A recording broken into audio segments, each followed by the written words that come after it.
Hello, welcome back to Dinner for Her, a podcast about historical women with flavor.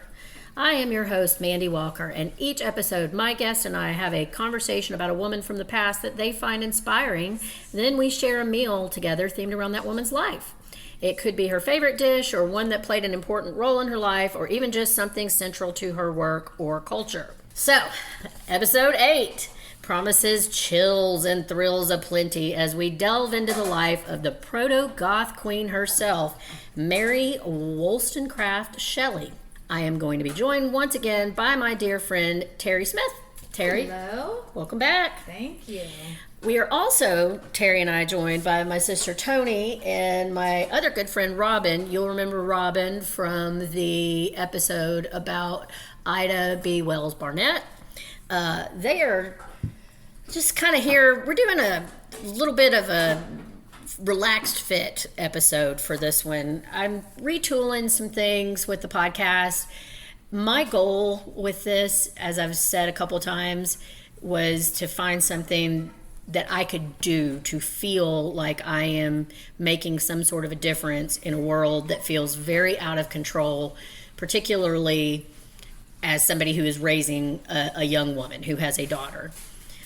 So it's a labor of love, but it's, I've got a full-time job and I've got those kids. They're grown, but there's stuff. I got all the dogs. I got a lot going on outside of just this podcast. And I think I was way too ambitious when I set this goal for myself of trying to do 2 a month. Not to mention, I also have another podcast that I do with my friend Becky.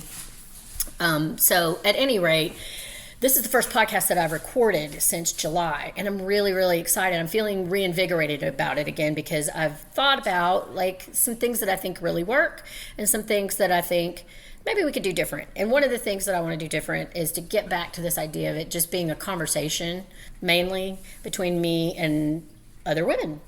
So, for instance, one of the things that I'm going to try to do differently, at least for this episode, is that instead of separating out dinner, we've already started. We've sat down. We've had a delicious meal based on Mary Shelley's life.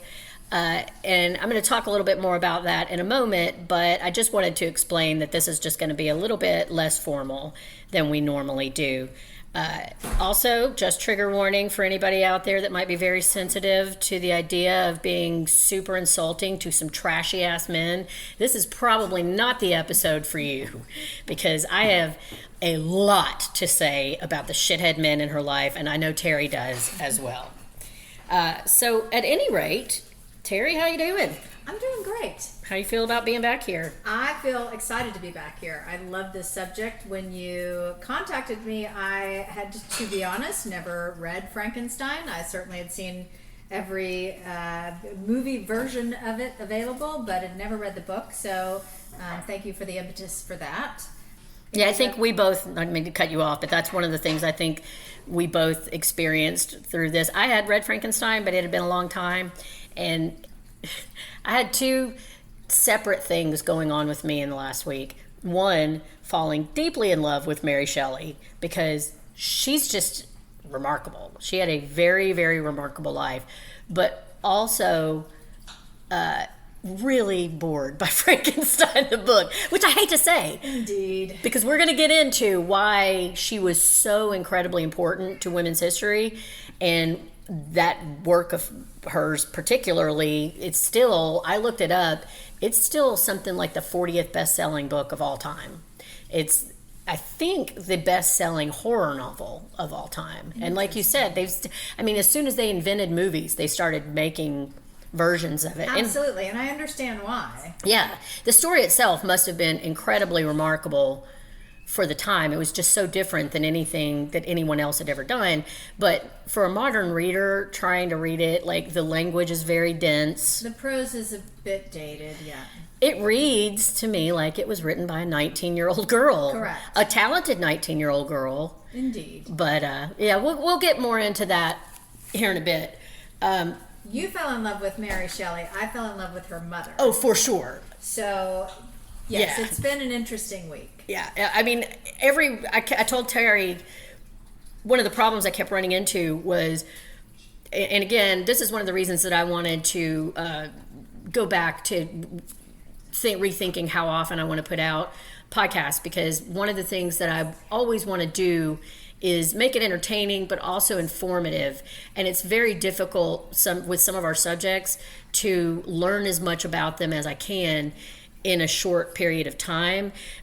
This story has a cast, like I printed out a 5 or 6 page cast of characters because there's so many women. It wasn't just Mary that I fell in love with. Right. There were like 5 or 6 brilliant women in this story of Mary's life that had their lives absolutely ruined by... Little Bish seemed to collect intelligent Yes. women, He was... as it were. Percy, Mary's eventual husband, and we'll get to that, was the if she is the proto Goth Queen, and she is, he is the proto fuckboy. Sorry for the language, but there's no other way to describe that man. He was an absolute piece of trash. But again, we'll get to that in a bit. One of the things I want to do a little bit differently is talk about the dinner, because as I said, we've already sat down and had most of our meal while we were getting ready to record. But I want to talk about why we chose what we did this week and tell you a little bit of another side quest that I've started, and that is using AI as kind of my virtual assistant. I'm wanting to be very clear about that with people because I have never really used AI before, and as an ex-English major, I was very snobbish about the entire idea. I think that's a legitimate concern of mine, is that people are going to become so used to AI and dependent on AI for their writing that it's really going to hamper creative writing and human intellect. I think we talked a little bit about this, Terry. I don't think there's any way around it. I mean, I've already seen Broadway plays about how that's going to, it's already made it into, I guess my point is it's made it into the zeitgeist, right? Yeah. So yeah, I think it's a valid concern. I think it's a concern that many creative people have. Yeah. So for that reason, I've never really explored it much, but again, I have a full-time job. I have, all of this other stuff like everyone else going on in my life. And one of the things that I was finding frustrating was my limitation with, some of it is just my own. For instance, with the dinner portion, I am a pretty okay cook, but I'm not an imaginative cook. And so sometimes, coming up with recipes, etc., it's time consuming and a little bit stressful. And I discovered this week that is something that AI can be very helpful for. The things that, like in no way, shape, or form have we been dependent on AI to do any of our research for us other than just, looking for sources on the internet. But we've done a lot of reading and investigation about this woman's life this week. None of that is AI. But what I am going to be very honest about is that I definitely am going to be occasionally using it for things such as, finding recipes, coming up with a meal plan, things like that, because it's worked out pretty well. And here's what I mean. So when I'm looking for Mary Shelley's menu this episode, I found out she's a vegetarian, which is not my forte. I was a vegetarian in high school. We're going to get here in a bit talking about how very melodramatic I was. We were cute. But I was very much like what I honestly, in reading about it, what we've come up with, like the meal we made was actually pretty healthful and nutritious. Mary seems to have been a vegetarian much more in the same vein that I was, which is to say I was a Dorito-tarian. Macaroni and cheese. Right. In no way was I... Carbitarian. Yes. I was not eating a healthy, balanced diet. And it lasted for like a year or two before my mom finally, I started passing out and from lack of nutrition, and my mom finally was like, here's a bucket of KFC. You can't turn it away. Mandy got rickets. Right, basically. Yeah, I was very close to rickets. Robin, will you bring me the recipe, just like the first page? Thank Robin, you. Toiling in absentia. Yes, Robin here is helping, and my sister Tony, they're actually getting our dessert portion of the dinner ready for us while we get started. Anyway, so I was telling you, tooling around with AI. It's my first time ever really using it, and I was, again, not depending on it to just write my podcast for me, but I was giving it direction on kind of what I was looking for. But it definitely came up with more than I would have been capable of. So, like, for instance, the first main course, if you will, was a Gothic root soup, and it was Gothic. But AI, look how poetic this is. A stormy, soul-warming vegetable soup inspired by the author of Frankenstein. And it even gives you, like, the symbolism in the ingredients. So this was basically like a root vegetable heavy soup. It had parsnips. I have never had to cut so many root vegetables in my life, and I never, ever want to do it again. I almost lost a finger like 4 times trying to cut up a parsnip. No, not the parsnip, the beets. And the what was the beet and the sweet potato turnips. The turnips. Oh, for the love of God. Oh my Lord, that thing is like a rock. Anyway, so the recipe that I got from AI here, it's very, very poetic. It says, you know, it even gives you the symbolism of the ingredients, like black garlic for secrets and decay, yet rich in flavor, like her dark imagination. Oh my God. That's Beets, brilliant. blood and loss. She buried 3 children and her husband. That is not untrue. Yeah, that is very true. Was it just 3? It felt like They do taste like grave dirt, so yeah, there is that. It was very parsnips and turnips, rooted in Enlightenment ideals, yet earthy and humble. Kale, resilience and bitterness. She endured exile, scandal, and grief. So at any rate, this really, really great soup. That was our main course. And then a very hearty rye bread that Terry was kind enough to bring. And then just a green salad that had some apples and feta cheese and walnuts and all kinds of good beets. More beets, more roasted beets. By the way, if you've never cooked with beets and you just decide that you really are jazzed about the idea of them after listening to this scintillating conversation about my soup recipe, be prepared for the fact that it's going to look like you committed a murder. Right. If tasting grave dirt and looking like you have blood on your hands is right up your alley, right. Cook with beets. Beets are your thing. Yeah. So, at any rate, I just wanted to get it out of the way that I have started using AI for some of the things that, you know, just getting things written more quickly, telling it this is what I want written out as opposed to actually having to type it out myself. It's really been helpful, and it's helped me to feel more invigorated and excited about covering our actual topic. Right. To speak in the parlance of Frankenstein, fleshing out. Yes. Look at you, Terry. The more mundane tasks of writing. Yes. So, to get back to our subject, Mary Wollstonecraft Shelley, we are going to get into her life here in just a second, but one of the things that is kind of funny about Terry and I not having read Frankenstein before is that both of us were pretty, I wouldn't say goth, but we were very... I would. Yeah, I would for myself. But no one used that term when we were kids. It wasn't a term that we used as kids, no. Like, we were. I definitely wore black. Yes. And I listened to Book of Love, and I read the Lestat, vampire books, and oh man, I was very moody, and I didn't sleep for 3 days when I read the first three Interview with the Vampire, but it was my entire personality when I was a freshman in high school. I sat in a papa's chair and read those books like they were going out of style. Yeah. I stayed awake all night. I wanted to be Claudia so badly.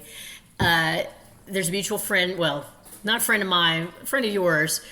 There was a boy that was the only openly gay kid in 1990 in McGavick High School in Nashville, and he bullied me. Hated. I thought he was the cool, like he was Louis to me. Like I thought Chad was the epitome of, or no, Armand. That's who I used to think of. Armand from Interview with the Vampire with Anne Rice. And like he was super gay. It wasn't a sexual crush, but just I thought he was such a cool person. He absolutely loathed me. And never made a secret of it either, but just helped to feed into my... When one is bullied, they make choices perhaps they regret. Yeah. Let's say that. Yeah. I wasn't his favorite either. Really? No. That surprises me. No, definitely not. No, my other 2 friends who were far more his cup of tea. So don't take it personally. I didn't. I mean, I did at the time, but we all did. But again, like it is what it is. It probably fed into my sense of martyrdom and Sturm and Drang. So it made me a stronger person. But at any rate, I did read Frankenstein about that time. And I think part of why I didn't retain almost any of it was because it was way over my head. I was really just reading it. The language in general was over our heads at that age. Yeah. I mean, like I had read Pride and Prejudice. I had read Jane Eyre. I think I read Jane Eyre. And I know. I think have an episode of Charlotte Bronte, but that's another day. For sure. The Brontes are a good portion of the reason that I started this podcast. But I had read Wuthering Heights. I had read Jane Eyre. But those feel different somehow. They do. I have to agree. The language is just... The language is more accessible. Yeah. Or maybe, perhaps it was the theme was more accessible. I don't know. But I, as a teenage girl... I found Jane Eyre to be absolutely exhilarating. Yes. Whereas, as an adult woman, this book was like, whoa. Yeah. Really? Is really heavy in philosophy.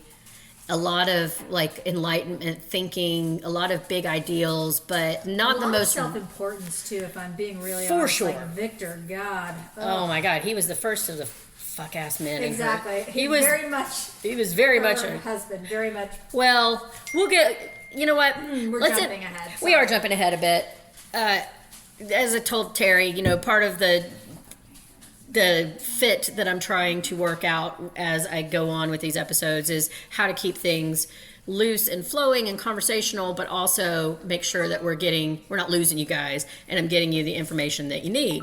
So this feels like a good point for me to start introducing Mary Shelley to you guys. Mary Wollstonecraft Shelley was born on August 30th, 1797 in London, England. She was the daughter of two prominent intellectuals, philosopher and radical political theorist William Godwin, and renowned feminist writer Mary Wollstonecraft. So I'm going to stop right there. Before we go on any further talking about Mary Shelley, I hate calling her Mary Shelley. I do. It seems a tragedy, but it is what it is. I really hate calling her. She chose him. We have to honor that. She did.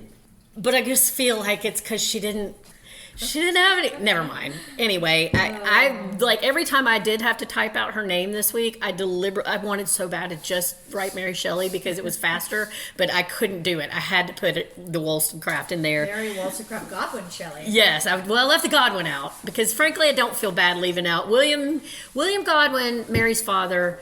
Will turn out in this story to be the least objectionable of fuck-ass men that you're going to hear about. And also the least interesting. Right. But only the least objectionable. I'm not going to give him too much credit. No. But before we start with Mary, we need to start with her mother. Mary's mother was Mary Wollstonecraft. So we could just call her Mary Jr. We'll call Mary... Instead of Mary Shelley. Senior? Yeah, Mary Senior and Mary Jr. So, Terry, do you want to tell us a little bit about Mary Wollstonecraft? Mary Senior. Yes. Born 1759 in Spitalfields, England. Yeah, which is not a great area. Yeah. Yeah. Educated but financially struggling family. If I remember correctly from something, her father had decided to go back into farming when the Industrial Revolution was happening. Yeah, which is maybe not the best idea of things. Right. You know what I'm saying? I didn't even think about that portion of it. Poor choice. Yeah, he had been like a handkerchief maker or something like that. Right. And then he decided, like, you know what? I like farming. Let's do that. Yeah. Just as everybody was starting to, going into the age of industrialization. Right. So, poor choices all around. Right. Anyway, neither here nor there. And he was a bastard, an abusive bastard. Yes, they were. So her childhood was marked by instability. She often cared for her younger siblings, as I imagine most women did in those days, and still do and did quite a long time into the 20th century, as it turns out. Witnessed her father's unsuccessful business ventures, as we were just saying, and then endured his abuse, as is all too often as well. Yeah, one of the saddest things that I read about this week or heard about this week was her sleeping outside of her mother's door. Oh, Jesus. To keep her father. Yeah, she would sleep outside of her mother's door to keep her safe from her abusive father. Which, well, I'm sure that had no effect on her mental well-being as a human. Right. Yeah. Jeez. Yeah, I mean, it's even doubly sad, like, when you find out that her mother didn't even like her. Her mother preferred her brother, of course, and her other children. Mary was her least favorite. Naturally. Yeah. Well, she spent time in France during the French Revolution, which was super interesting to me because she chose to go when like people were streaming out of France. Yeah. And she was a young woman. Yeah. Of no means. Yeah. Yeah. So just was like, this seems really important and interesting to me, and I want to go be a part of it. Yeah, that's the thing about her. Like, no one really, I mean, they didn't have any reason to think that Mary Wollstonecraft's life was going to be remarkable. So we don't know a whole lot about her very young childhood and early young womanhood, but we do know that education was very, very important to her. We know because she wrote a lot about her life later on. She wrote a lot of journals. She wrote a travel biography. She went really in depth into, she was a philosopher more than anything. And she very early on felt that the society that she lived in was incredibly unfair to women. And as a thinking, intelligent, rational person, it infuriated her that, for instance, her parents paid for her brother to go to a very good school, whereas they didn't understand why she really needed to have any higher education at all. It definitely wasn't encouraged. Right. Yeah, it was her sheer force of will that made her go out and seek those opportunities. Right, she had to seek it out for herself. Yes, and so he went to France because she already had very, very firm ideas about anarchy, anti-monarchism. Mm-hmm. She loved the ideas of the revolution. She ended up becoming more disillusioned when she got there, of course, but as a young woman, she was full of all kinds of Enlightenment ideals about equality and fairness, and she thought that going over there, she was going to be able to record. She did write a history of the French Revolution that is still. Account. It was also like one of the first female journalism. Mm-hmm. Yeah. You know, she just sort of fell into it. Yeah, yeah. Well, and she had also already had like an embarrassing, because she started moving in circles even before she went over to France. She had become a governess for upper middle class family, lower gentry, I think, in England. England was a very stratified environment. Like, two things we should probably establish before we move on to her adventures in France.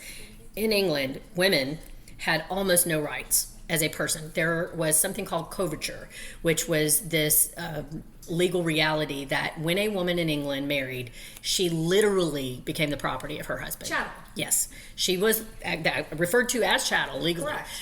She a chair, was a wife, a pillow. It was all the same. A vase. Why would a chair want an education? Why would a vase need to know philosophy? Simply a thing of beauty. Exactly. And she had gotten very frustrated as a governess because the mother didn't like her. The mother wanted her to concentrate on teaching her girls, deportment and ladylike subjects of the time. Mm-hmm. Right. And I can't remember, I wish I'd written them down before you guys got here when I was preparing our dinner. Well, I was waiting on everybody to get here. I was listening to one last podcast about Mary Wollstonecraft, Mary Sr., and I can't remember exactly what it was, but the mother accused her of corrupting her daughters. And I was thinking that it was they were going to say, like, the girls were flashing their ankles or wanted to read, Voltaire or something like that. No, they actually were going out and like fighting duels and gambling all night and racing Kirk with their vehicles and stuff. So she apparently. I love this for them. I love that too. I now, that's another rabbit hole. One last rabbit hole I want to go down is find out whatever happened to those girls. But that was why she ended up going to France, was because she was actively seeking to be part of this, what she envisioned as this great new dawn of enlightenment that was going to usher in this age of equality. Right. Which she eventually was disillusioned by. Right. But she did have a daughter with named Fanny Imlay, born in 1794, with Gilbert Imlay, who was an American grifter in France, who was actually a cowboy. That's how he was described in one of the podcasts that I read. Ended up also being rather a bit of a smuggler / pirate, as you might have heard. Right. Sorry to interrupt you again, Terry, but I'm going to point out something. As I write, we're kind of loosely following along with what I call the cast of characters here, which kind of goes into, because this is such a complex story and there are so many people that we can't just talk about Mary. and I chose the word grifter to describe Imlay because it works. I mean, he was a lot of things, but grifter seems to be the one that was the most important. Most accurate. Yeah, he fought in the American Revolution. He came over to France to try to sell property. Who knows if that was, it sounds very Bridge in Brooklyn. He was an opportunist, right? Like he went where the chaos was because he knew there was money in it. Right. And that seems to have been his primary motive for being in France, was to try to make some money off of it. He did seem to be a big proponent of women's rights, though, and women's equality, allegedly. Women's rights to, drop them panties. Right. We're not going to have I wish we could get into the whole silver adventure, but Jesus, that was beautiful. But it's a story for another day. Right. So at any rate, she meets Gilbert Imlay, and they have a child together out of wedlock, which is unheard of. Insanely difficult and scandalous. Yes. Very, very, very scandalous stuff. One of the things that I just learned, again, right before you guys got here, I was listening to that. She was a virgin when she met him. She was in her late, like for a woman that got derided as a whore and an amoral just Jezebel, she was like in her early 30s before she lost her virginity to that son of a bitch. So, some of that, from what I understand, comes from the way that Godwin released information about her after her death. Because yes. So that sort of colored the perception of her for like 150 years. Correct. Yeah. But anyway, to back up, her major works were A Vindication of the Rights of Women, which she wrote prior to going to France in 1792. I thought one of the interesting quotes, just a standard quote from that, was that she didn't want women to have power over men. She only wanted them to have power over themselves. Right. What a revolutionary... sadly, what we're still fighting for. What we're still fucking fighting for today. Yes. So just wanted to point that out. Anyway, it is a seminal text, and it is often referred to in feminist circles to this day. I don't know that she is a feminist in the sense of the 21st century or the 20th century. She was a woman of her time.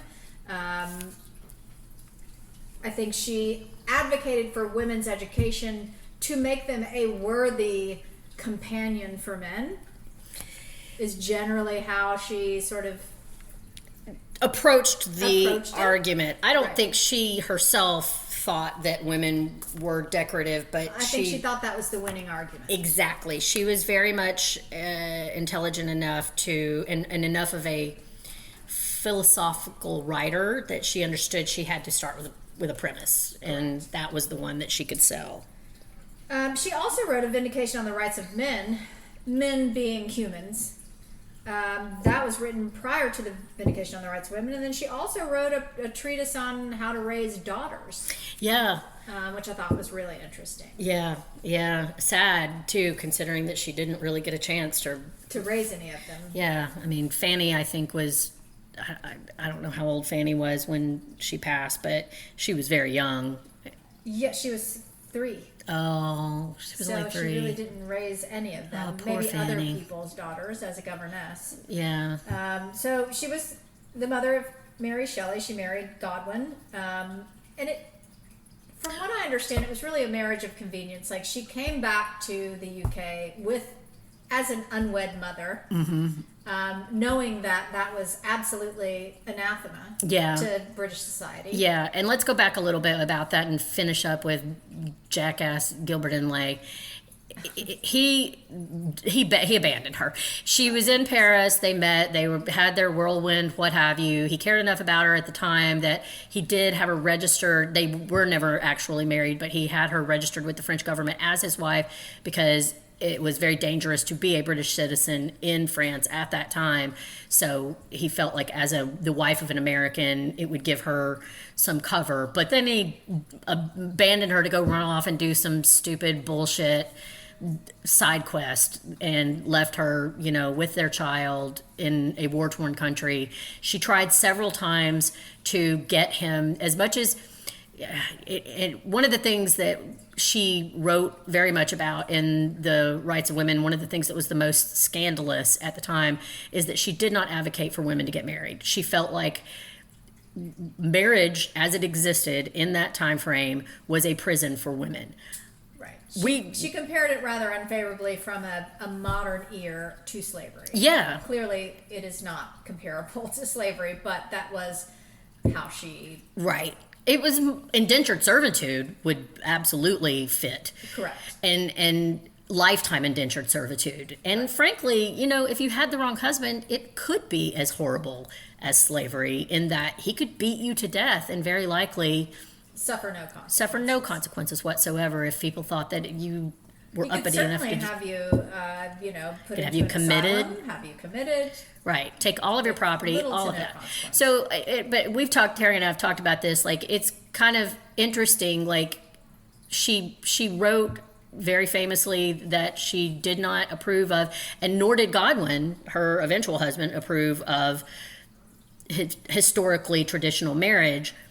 But I think that what we've hinted at is that Mary Senior's life very quickly ran into the fact that she, whatever her ideals were, she was living in a time and place that having a child and without benefit of a marriage would ruin that child's life. She's a pragmatist, I think, ultimately. Yes. And she understood that regardless of how she felt about it, the society in which she lived required marriage. Yes. In order for any status, any comfort, any ability to better oneself. Well, I also don't think deep down she had a problem with the idea of a committed union with another person. I think it was the institution of marriage as it existed in the United Kingdom at that time. Yeah, I think she was a monogamist. I think Mary 100% wanted to have some of the trappings of a traditional lifestyle, the security. I don't want to say trappings. She wanted a marriage of equals. Yes, she wanted a marriage of equals. But that is not what was offered in most marriages at the time. Exactly. And so, at any rate, she came back to England. She found William Godwin. I do think it started as a marriage of convenience, but from everything I've heard and read, it seems like they ended up very devoted to each other. I do think that she agreed to it because she felt it would be a marriage that she could stomach. And that he would be respected. And he seems to have very much respected her and treated her well. He adopted Fanny as his child, but by then she was 3 and everybody knew that her father had not been in the picture initially. So there was always scandal attached to poor Fanny's life from the moment that she was born. But Gilbert, they had separate apartments, they lived next door to each other. They lived, I think initially at least, they lived near each other, but not in the same house.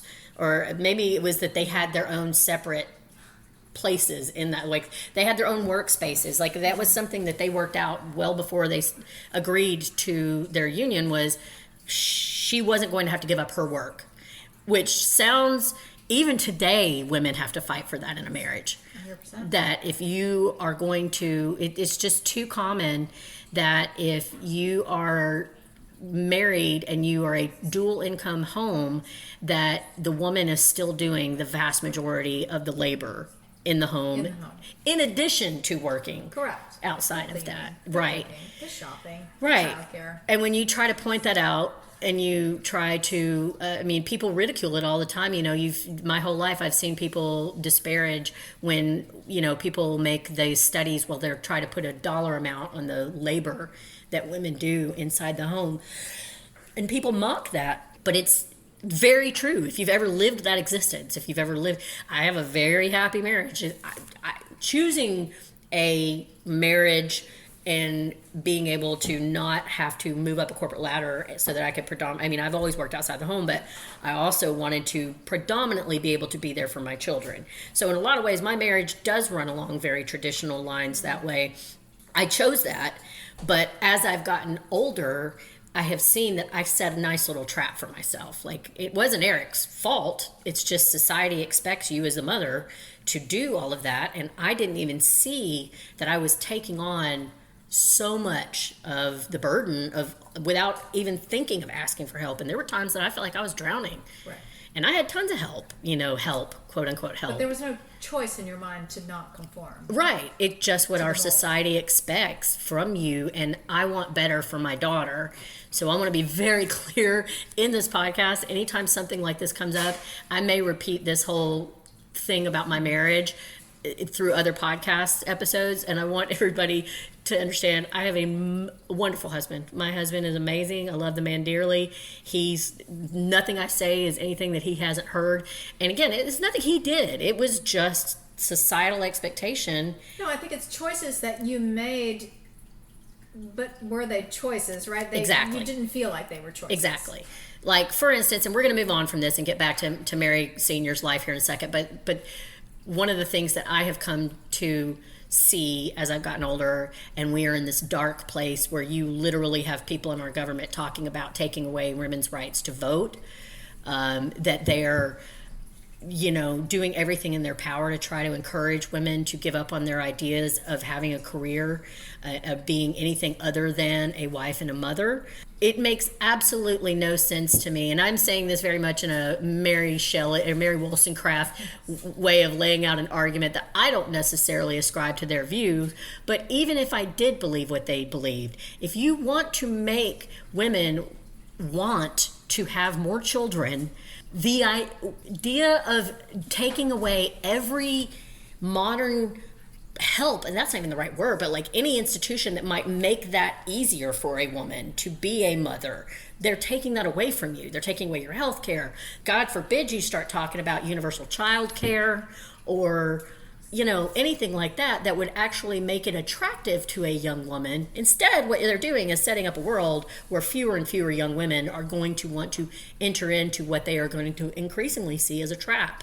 Right. Now, they, generally speaking, from my perspective, they don't really give a lot of concern for what happens once you have the child. It's just that you have many children. It's just that you have many children. That's it. But they don't care if you can afford those children, if those children have good lives, if those children have education, if those children have health care, if those children have healthy family, welfare, none of those things. It's really just they don't even want to give them free breakfast. Get those children out, have many of them, and then whatever happens to them is your fault. Right. Yeah. Good luck with you. Yeah. Good luck to you once you have them. So at any rate. Anyway, we digress. Right. So in truth, Mary Senior was really not married to Godwin for very long. No. She died.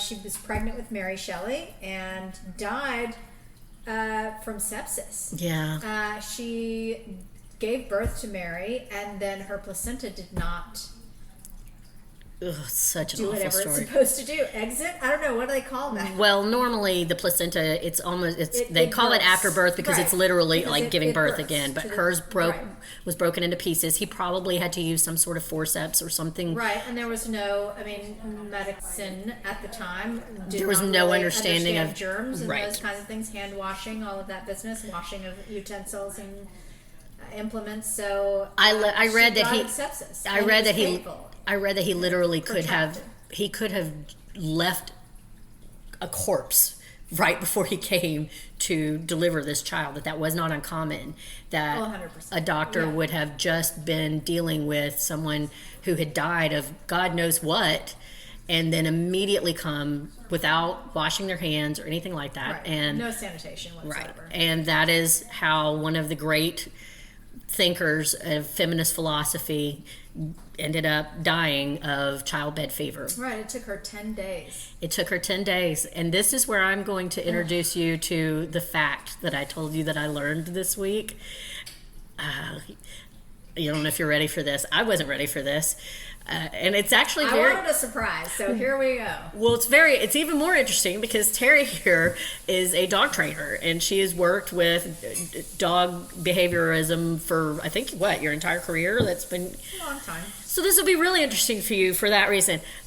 So Mary Senior, as she's laying there, they don't really understand germs or how things spread.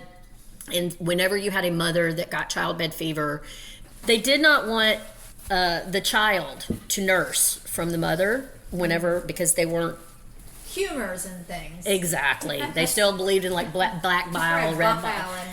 Yeah, so and whatnot. So they didn't want Mary nursing from her mother, but her mother's milk was coming in. So in addition to everything else that Mary Senior was going through, she was getting engorged, which is painful. Right, and can lead to fevers and all of that. So she begged her husband to go and find some puppies to nurse from her dying bosoms. Wow. To get the milk out. And he did. Oh, what a story. Yeah. Wow. Yeah. Wow. Yeah. I'm sorry, Robin That's what'd you say there, Robin? You try. So many other options, I feel like. Right? I feel like there were some real immediate options that were available. Yeah. Just, squeeze that shit out. Like, maybe the baby. Yeah. Okay. But I want to say, he's like, a husband, like, better than a puppy. right. I don't know. Maybe. Okay. Well, surprise. Yeah. That I would not have guessed that story. That was not on my bingo card. And before we move past that point, I need to make you guys aware that wasn't uncommon. That was the prescribed way. Oh, that was the. In England at the time when you had, and it was I think it was something like 1 in 3 women died in childbirth at some point in their lives. And 1 in 3 women nursed a litter of puppies. Yeah. Well, I don't know if the number was that high, but yeah, when they got sick, if they had childbed fever and they didn't want the baby to nurse from the mother, they would go get puppies. Oh. Yeah. Well. So now that Terry's taken that in, we'll move back on. I'm still taking it in. I don't know. That's like, but wait a minute though. Like, what kind of puppies? I don't know. No, but the puppies survived, right? Like, didn't somebody at some point be like, look, all these puppies that are getting nursed when mommy has fever are doing well, fine. This is also a time where perhaps the baby would also be okay. Yeah, that's a lot of from mommy. That's a lot of modern sense that you're talking here, and I want to be real judgy about it. I mean, these are people that still are letting people put their nasty corpse-ridden hands inside a woman's vagina. I guess, bless her heart, she wanted relief, and the puppies gave it. Right. I'm gonna be okay with that. At the same time, I feel like. What the fuck a little bit. Right. Up with that. As one should. Like, I don't know who I'm most upset for. Mary Sr., Mary Jr., or these poor puppies. No, the puppy's mom was like, what the fuck? What's happening here? But this was also a time still where they believed that, like, if a woman, that, like, there was a very famous story around the same time, and this was not the only one, but the most famous, of a woman who claimed to have given birth to rabbits. Like, that she was pregnant and got startled by a hare, and then it made her start having rabbits as like litters of, and what it was frozen rat. They believed it, Terry. And I don't want to get this again. There's so many sidetracks. Okay, but chime in, Robin. You're right here. You've already been introduced. The rabbit story, though. Oh my gosh, Oh, the lady with the rabbits? Oh, yeah. She birthing rabbits? Yes. She did all kinds of things, and I'm going to plug another podcast. Oh, wait, who are you? Yeah, guys, we have another guest star. This is Emily. Yeah, Emily Lunetta from the Maria Montessori episode. She's back with us. She does look great. So what were you going to say about the rabbit lady? If you are interested in learning more about that whole debacle and everybody who studied it and people who were... like really just into this, and they're like, yeah, this is totally invested in a bitch who had some rabbits. They were like, this is definitely a thing that's happening. Let's research this lady. Listen to Sawbones. They have an episode. It's a medical history podcast. One of the McElroy brothers, if you're into McElroy podcasts. I don't know who that is. I've never heard of them. You should listen to them. They have a whole host of podcasts from people in the family.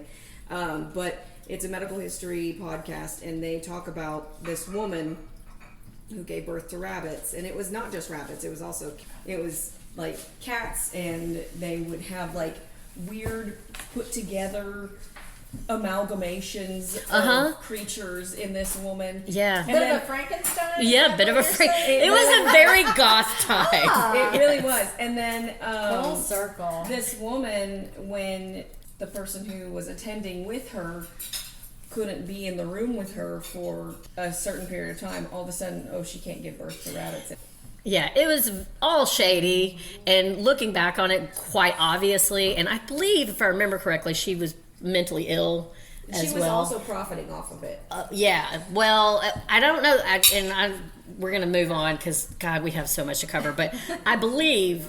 Like the first time I read that story, the first few times that it was presented as this woman was the trickster, but the last couple of sources I've read about that, it seems to be more that she was being taken advantage of by her own husband, and he was the one she was mentally ill, and he was the one that was basically using her to create this sensation and make money off of it. I hadn't heard that side of things. Yeah. I mean, that makes sense though, We are digging in. Robin, God love her, she's made us this delicious pear and brie tart.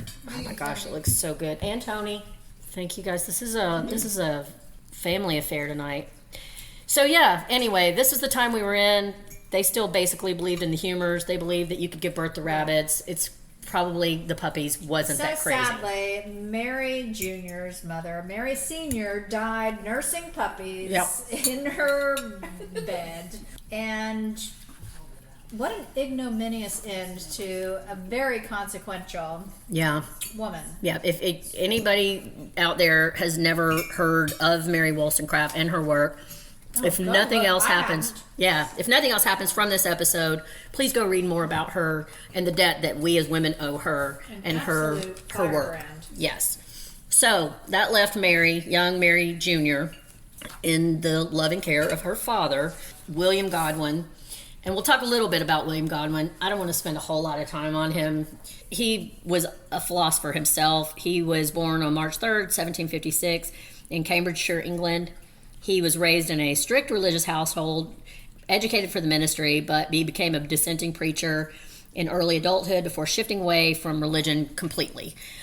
He published an inquiry concerning political justice in 1793, which established him as a prominent political philosopher and advocate for rational anarchism. And I'm going to say something here that I just learned today, which is that he actually met Mary Wollstonecraft, Mary Sr., 5 years before they ended up getting married at a party, and it would have been about the time that he published that, and she had just published Vindication for the Rights of Women, and hated her. He said she had a big mouth, and she just kept talking and dominating the conversation.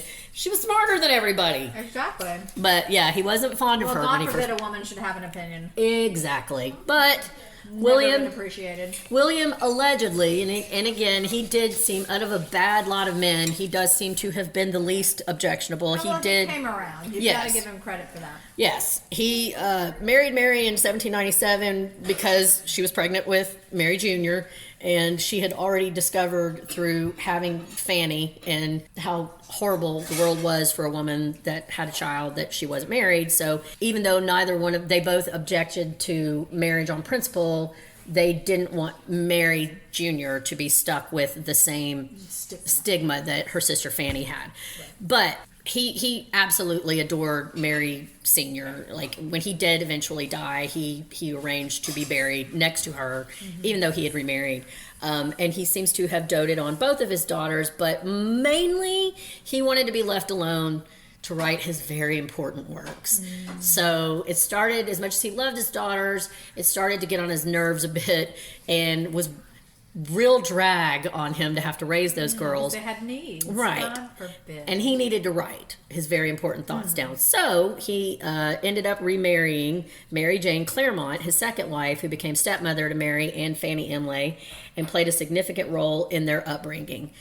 He published the influential novel Caleb Williams in 1794, exploring themes of justice and authority. He became a part of London's intellectual circles and was a leading light for a lot of the Romantic era poets and philosophers, which is how he ended up bringing Percy Bysshe Shelley into Mary's life, or as I like to call him and refer to him as my notes, Percy Lil Bish Shelley. Yeah. He died on April 7th, 1836 in London, leaving a legacy as a key figure in the Enlightenment and progressive thought. But so now let's move on. Now Mary is growing up, a very intelligent, very strong-willed young woman in Regency era England. She is incredibly bright. They had Wordsworth. One of the things I thought was really cool was that I love William Blake. I think we talked about that before. William Blake is one of my favorites. Blake was a frequent visitor to their home. Aaron Burr met young Mary Shelley when she was a child. Yeah, Wordsworth loved Mary. They thought, a lot of these guys saw her as kind of a little pet because she was preternaturally intelligent. Who did the quote that I had sent you? Was it Coleridge who said she was catacombish and... Yes. And cadaverous. Yes. Yeah. When we say she was the proto-goth. Come on. Yeah. From birth. I mean, slay me. I would have killed for that description when I was in the 10th grade. For sure. I don't mind it now, honestly. You're looking cadaverous, Oh, my Mandy. What have you been God. doing? Oh. It's my skincare routine. The glow. Mary grew up with a father who was fairly absent, even though he was in the home, because again, he felt like, what he really needed to do was give the world his thoughts. Well, children weren't in a position at best. Right. And his new wife, who was an interesting character in her own right, Mary Jane Claremont, we'll get to her in a second, but she and Mary Jr. clashed from the minute that she came into the home. She did not like her. Could be just, because she wasn't her mother. Could be because she and Fanny felt like she favored her own children. Because Mary Jane Claremont had 2 children of her own, one of whom, Claire Claremont, ended up being an important part of Mary Jr.'s story. But they felt like she felt like she was a poor substitute for the brilliant mother that she had been hearing about her entire life. Mary Jr. was so goth that her favorite place to hang out was the cemetery. That's where she learned to read. That's one of the things. Right. Well, I heard she learned to write by, her mother's grave. Yeah, Tracy, her father Tracing would. her mother's name on Yes. her gravestone. Her father had her tracing the letters on her mother's gravestone and the other gravestones in the graveyard that was very close to their home. That's where she spent most of her free time. That's where she felt most happiness. She's like an Edward Gorey character. Yes. My Oh my God, I love Edward Gorey. Me too. Yeah, I'm glad you brought him into this. Any day we talk about Edward Gorey, he's like, I wish he was a woman so we could do a podcast about him. He almost was. Well, whatever. I'm not going to go down that road. So at any rate, she loved the cemetery. That's where she spent quite a bit of her free time. She was always predisposed to a bit of a gothic nature, is what we would call it now. When she was 16 years old, or actually I think she was 14 when Percy Shelley first came into her life. Percy. So Percy Shelley. Well, first, you know what? Let's do this. Let's talk a little bit about Mary Jane Claremont, her stepmother. I'll just give you the facts about Mary. She was born Mary Jane Vale around 1768 in England. She worked as a translator and a writer, producing children's literature and translations from French and German. Nobody really seems to know where or why because even though they know that's where she was born, her family origins seem to be a little bit of a mystery. She said later that I think that her parents were Swedish and descended from royalty or something like that. But the fact is she was a polyglot. She was fluent in several different languages, and she helped William Godwin once they got married. He married her so that his girls could have somebody else taking care of them while he was doing his very important writing. But she actually ran the business. He was a terrible businessman. They were always in debt. As they always are. As every man in this story is, yes. God. And she was what kept them from the poorhouse. She ran their businesses. They had a publishing company at one point.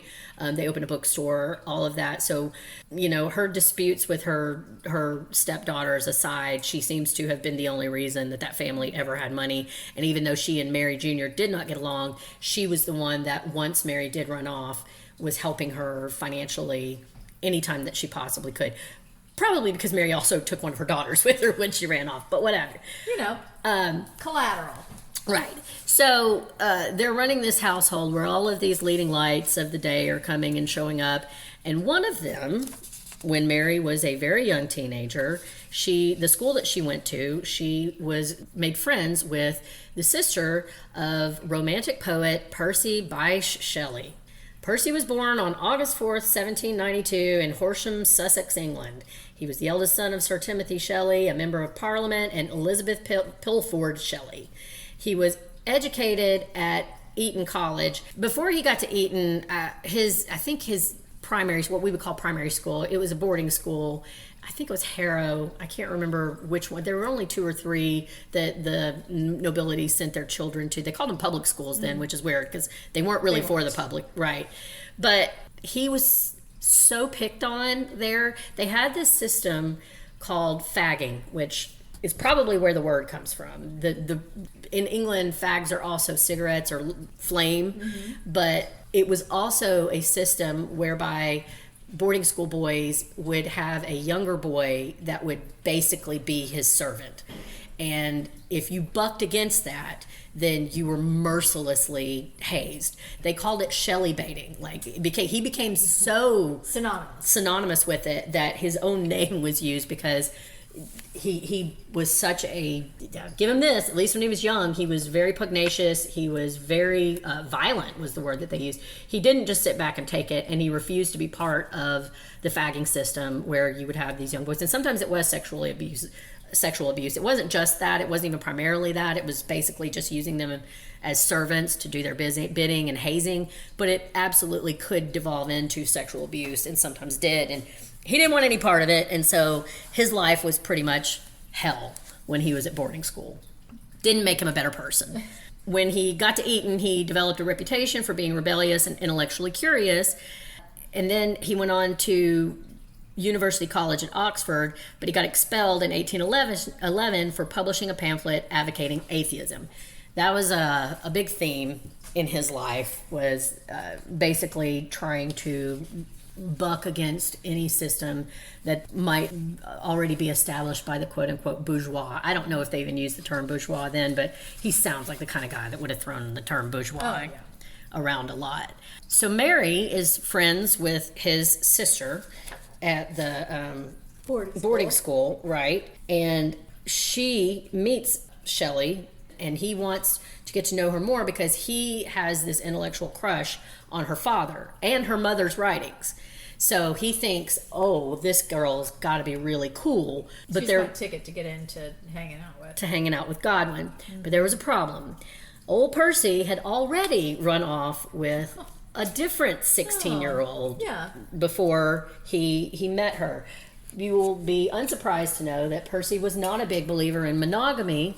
He very much believed in free love, and a couple of different times in his life tried to set up thruples and quadruples and what have you. He basically wanted a harem. I'm not giving the man any credit for any kind of idealism. No. He wanted the world set up in a way that made it very easy for him to have. He wanted what he wanted when he wanted it. Mm-hmm. Yeah, he left a litter of unparented children across Europe. And suicidal women. Yeah, so this is a good time to talk about Harriet Westbrook. Harriet was Percy's first wife that he ran off with. Yes. Against her family's wishes. So she was born in 1795, the daughter of a London coffee house owner. She married Percy Shelley in 1811 when she was just 16 years old. He was a bit older, as you might imagine. But their relationship became strained as he grew increasingly distant. You know how they get a 16-year-old and then all of a sudden she's spitting out babies. That 16-year-old grows up and starts spitting out babies, and suddenly they want another 16-year-old. Mm-hmm. So that's when he met Mary. Yeah. So Harriet's already out there. By this point, he's drugged this poor girl across half of England, Ireland, and Wales, running from his creditors because he was constantly short of money because the man was incapable of getting a real freaking job. And he was estranged from his own father because of his radical ideals and because of his behavior. His own father, who by this point had inherited a baronetcy, and had come into some money. They were moderately wealthy, lower gentry when Percy was born, but once he inherited that title, they actually came into a pretty significant amount of money. But he hated everything his father stood for, and vice versa. And so his father was constantly using the money as a means to try to control him and his behavior. And he was living not only with Harriet, but he was also living with Harriet's sister, which is foreshadowing what will happen later on with Mary Jr. and her sister Claire Claremont. But he had gotten bored with her the minute she started having children, and he was expected to put forth any kind of effort to be a parent or spouse. Started talking again. He didn't believe in marriage. He only married her to give the children a name, etc., etc. So they have 2 kids together, but he has abandoned Harriet at this point. Right. She's to go be with Mary. Yeah. Yeah, and well, the new 16. Right, he's gotten into this household, Godwin's household, and he's discovered this brand new love of his life. I want to go over my notes here on Harriet because I want to make sure. The brand new love of his life, to be clear, is his own fame and importance. Right. Not married. That's always the brand new love of his life. I feel so bad. I don't know, man. It is hard to say who in all of this I feel the worst for. It's not Mary Shelley, honestly. It's not Mary Jr. Because out of all of the women whose lives got wrecked by these shitty men, she came out better than anybody else because of her own fortitude and intelligence. And even though she was kind of a radical thinker and she lived in these very radical family groupings, Mary Shelley herself, Mary Jr., seems to have been a pretty pragmatic person. She wasn't necessarily, she very much seemed to be the calm. Well, she had status as well, right? Like, she was not an illegitimate child. She did not, she was the product of marriage. She had been doted on. A wealthy father. She had a mother who passed, but that's totally legitimate, right? Like, she was not suspect in any way when it comes to society. Unlike Harriet and Fanny. Yeah. Those are the two women that I tend to feel the most for in these settings. Is they didn't have the good sense to be landed in some way, you know what I mean? Right. And that was the thing. Like, they had no choice over it, but like Well, Harriet originally did come from a pretty good family. They had money. They weren't super wealthy, but they were fairly wealthy. But once she made the choice to run off with, which, how much of a choice can you really make when you're 15, 16 years old and you're being groomed by this older, fascinating, intelligent, he's writing you poetry, love bombing as we'll call it today, is what we would call it today. Didn't her family wanted initially, yes, marriage, it was when he ran off with her, when they eloped. Yeah, when they eloped, and he took her to live this bohemian lifestyle, cut her off from her family, and took her other sister with them, and immediately a backup, right, and then immediately started abandoning her to go spend time with other women. That was the problem that Harriet's family had. So at that point, he left her in the company of some man in Edinburgh, who then took advantage of her. Yes, he tried actively because by this point he was completely bored with monogamy, and so he wanted her to have an affair with some of his friends. I don't know, just to get her off his back, to make him feel better about his own choices, what have you.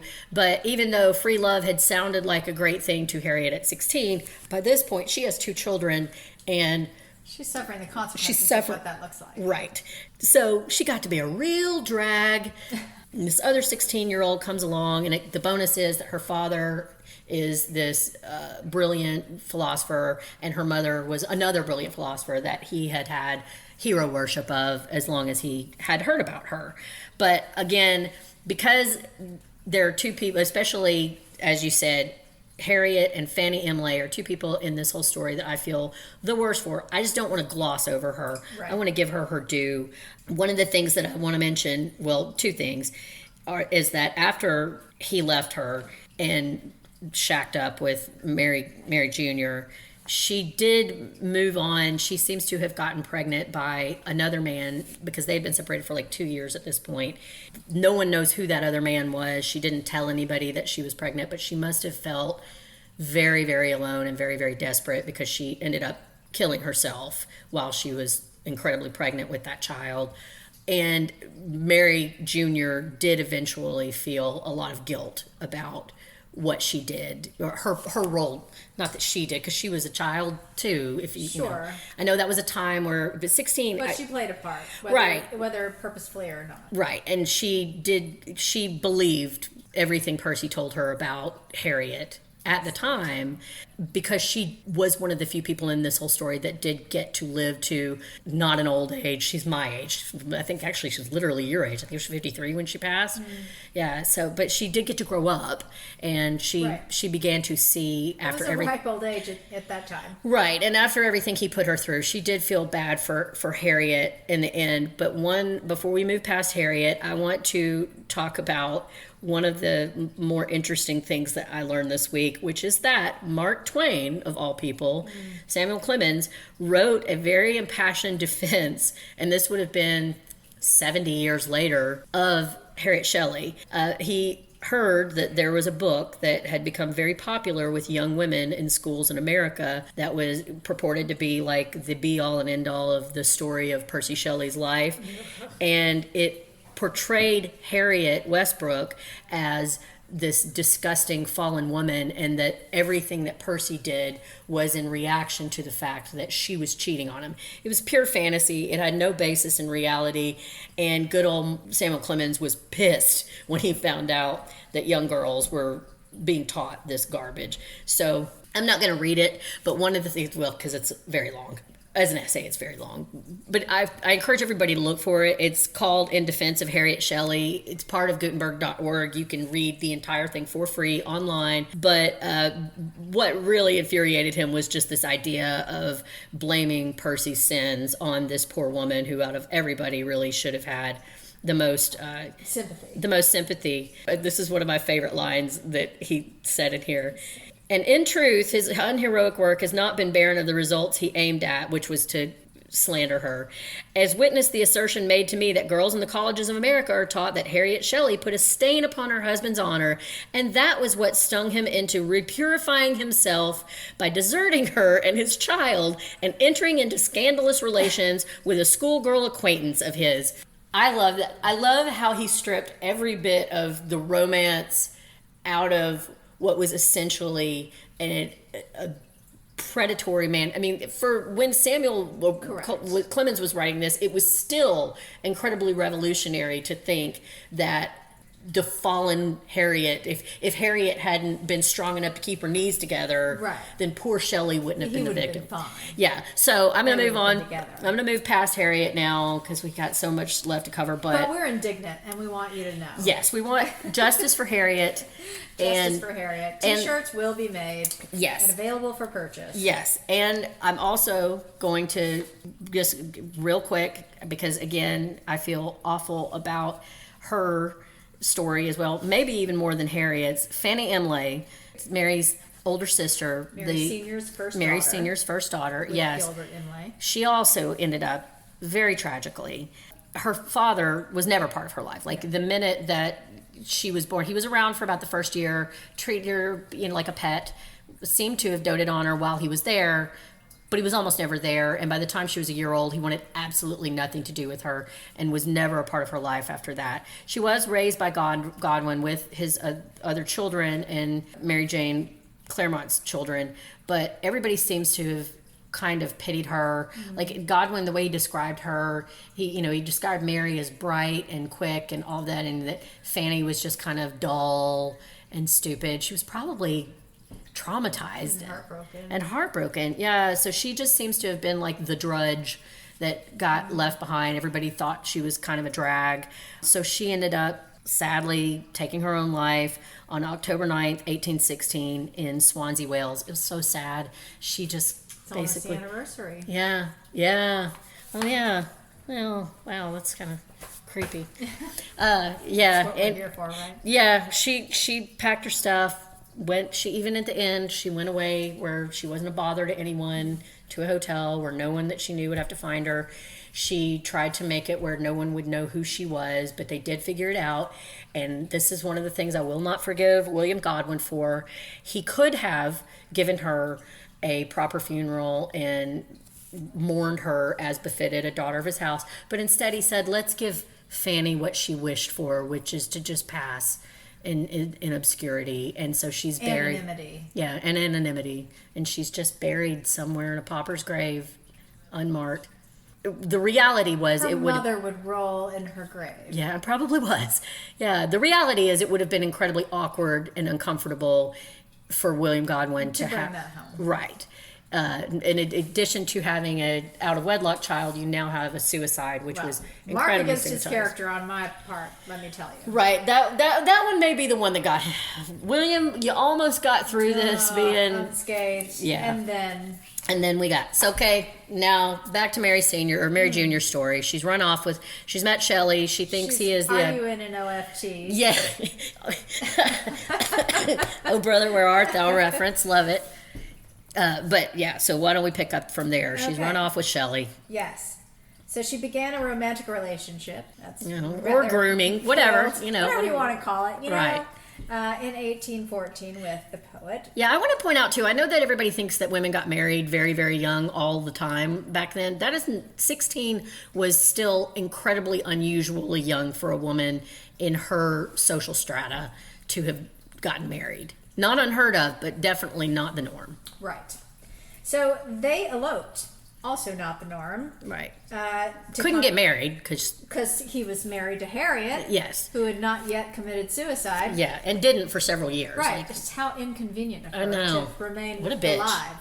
So they fled to continental Europe, where they would hoped not to be known. Fleeing creditors everywhere they went. Right, because Percy's dad was not giving him any allowance at this point. Right. And he was certainly not gainfully employed in any way, shape, or form. Right. So it was just whatever writing they could sell. And naturally, they dragged along Mary's stepsister, Claire Claremont. Not a lot of creativity in that name, is there? She made that name up. Her name was Mary Jane Claremont, or like it might have been Maria Jane was how she was born, and she's the one that is like, no, I want to be Claire Claremont. She's like, you know what? There are too many friggin' Marys around here. That might have, honestly, I'm gonna go. That might have. I'm just gonna go with some an alliteration here. Claire Mary Jane Claremont. That was her name. So they did face a lot of financial difficulties, as per the previous mention, which is that Percy's dad was not giving them any money, and then women's dads didn't give them any money. That wasn't a thing. Well, Godwin didn't have any money. He was begging them for money. They were ostracized socially because he was still married and eloped with a child, basically. Yeah. And Mary was very upset that her father was angry about it. She thought that he would just, because at this point she's an idealistic 16-year-old. I don't want to skip past this because it's also just incredibly goth. Everyone, it is almost certain that... This is such a delicious little tidbit. Yes. It is almost certain that Mary lost her virginity to Shelley on her mother's grave. Right. In the yard. In the graveyard. Yes. On the grave. Yes, but Robin is making a disgusted face that I haven't seen since the puppy incident. But it makes 100% sense. Yeah. Because, Percy was enamored with her mother. Right. And father. Right. As philosophers. Right. Yeah. It totally fits. But... So it's just you. Yeah. So anyway, but they've run off, and Godwin is mad now because this has created more scandal that he just can't deal with. He didn't want to deal with. And but she's shocked because she thinks... well, I married the guy that you liked. Right. Well, they weren't even married, but yeah, they're... Well, but I'm going off with the guy that you liked. That you liked, and also that... We talked about this a little bit back and forth this week, Terry and I, in the way that I see Mary, and this is just projection, but the way that I envisioned her from everything that I read and learned this week is that she basically raised herself in many ways. She was a very intelligent girl, but she didn't have a lot of real life experience. She worshipped her mother, but all she had of her mother was her writings and her reputation from other people. She didn't have Mary Sr. there to temper that with real world experience. So all she had was her mother's philosophy. She knew that her mother had espoused women not getting married. She knew that her mother had believed in the equality of the sexes and that people should have the right to live together and not have to be married, and had done that with several men. I think that if her mother had actually been there with her to guide her, she would have been able to head off, hopefully, Mary Jr. making some of the same mistakes that she made. Well, given her the practical advice, which is that, yes, this is an ideal. But ideals don't always translate into real worlds. Right. 16-year-old Mary Wollstonecraft was not seduced by a Percy Shelley. She got to grow up into womanhood. And a lot of her philosophy came from a place of indignity at the way that women were not educated, were not treated as equals in relationships. Her lack of opportunity. Right. But as we've already covered, she was at heart a monogamist. I don't for 1 minute think that she believed in free love in that she thought that men should be free of the consequences of their actions.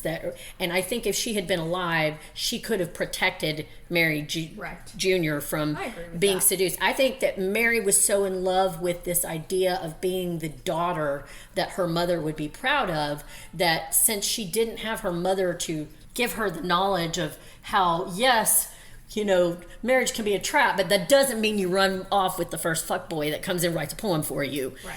So Mary Jr. thought she was living out her parents' ideals, and she was very shocked that her father... That they didn't agree with Exactly. her choices. Right.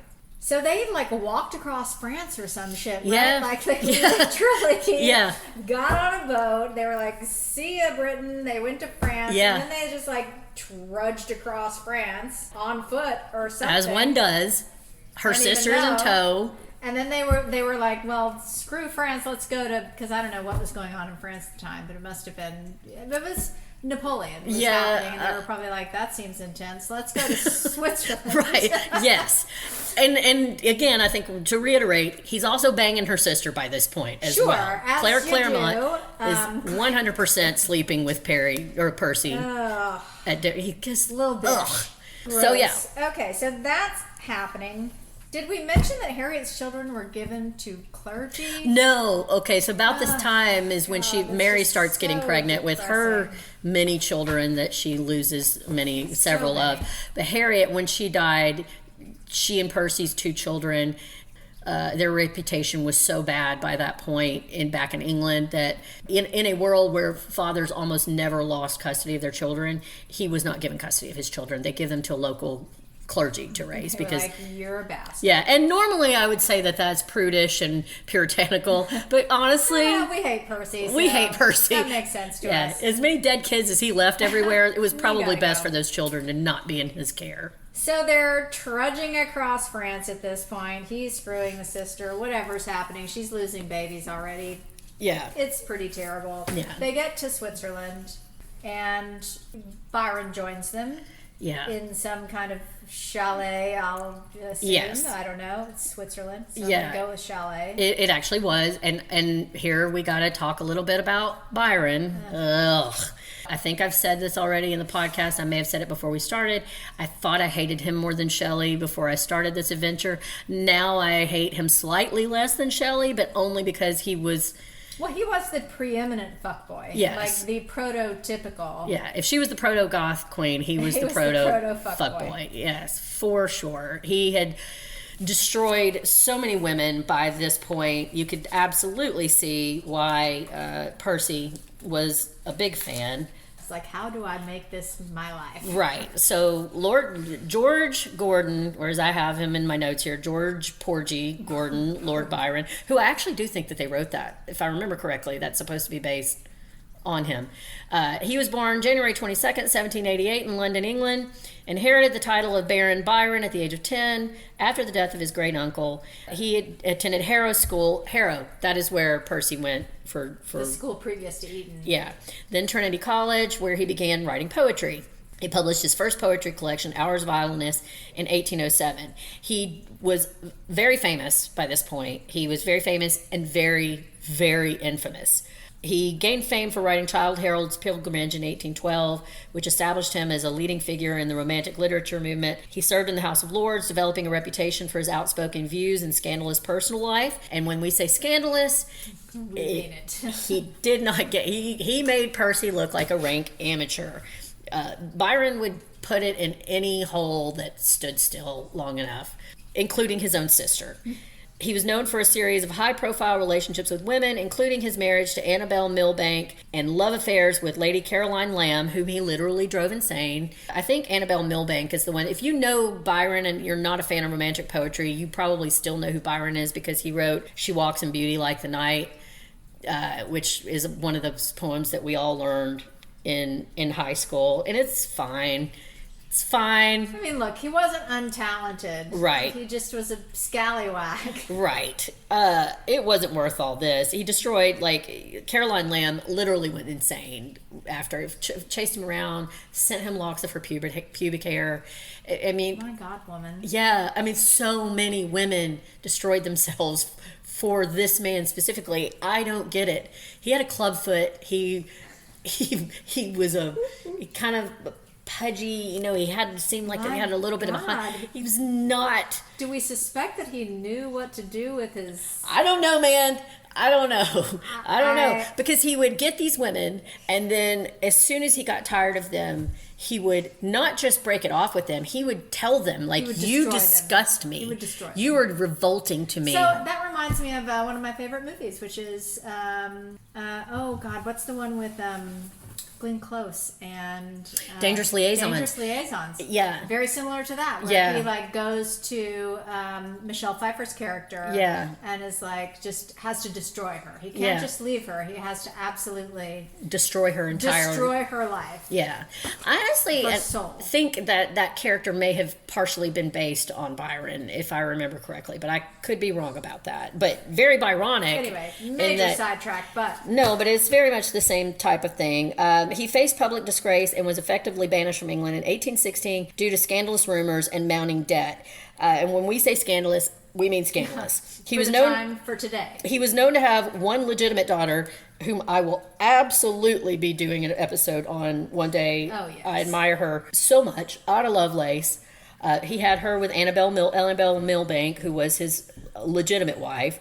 He was also rumored to have fathered several other children, including a child with his half-sister, Augusta Lee, whose daughter, Elizabeth Medora Lee, was widely speculated to be Byron's. And it's pretty likely. Like, there's no way they didn't have AncestryDNA.com back then, but it's very likely that was his child. But for that reason, that was kind of the nail in the coffin of Byron being able to hang out in British society for quite a while. These rumors contributed to his notoriety during his lifetime and remained a topic of literary intrigue. They traveled throughout Europe. Then he went and traveled throughout Europe from 1816. So this is where we clock back into the story with Mary Jr. The Scooby Gang have walked across France, and they're now in Switzerland. The reason that he was there was he was basically exiled from England. He traveled around the continent, and that particular summer, he got a chateau on the bank of a lake in Switzerland. Right.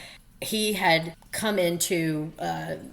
Percy, I don't think they'd actually even met, but they had corresponded, and he was curious about Percy, so he invited them to come and stay at this chateau where they were hanging out for the summer. Right, and apparently it was like not a great summer. Like, it was very dreary and not It was called The Year Without a Summer. Without a Summer, yeah. Yeah. I was introducing Terry to the joys of Rasputina before we started the podcast today, who she has a song called The Year Without a Summer. And yeah, there was a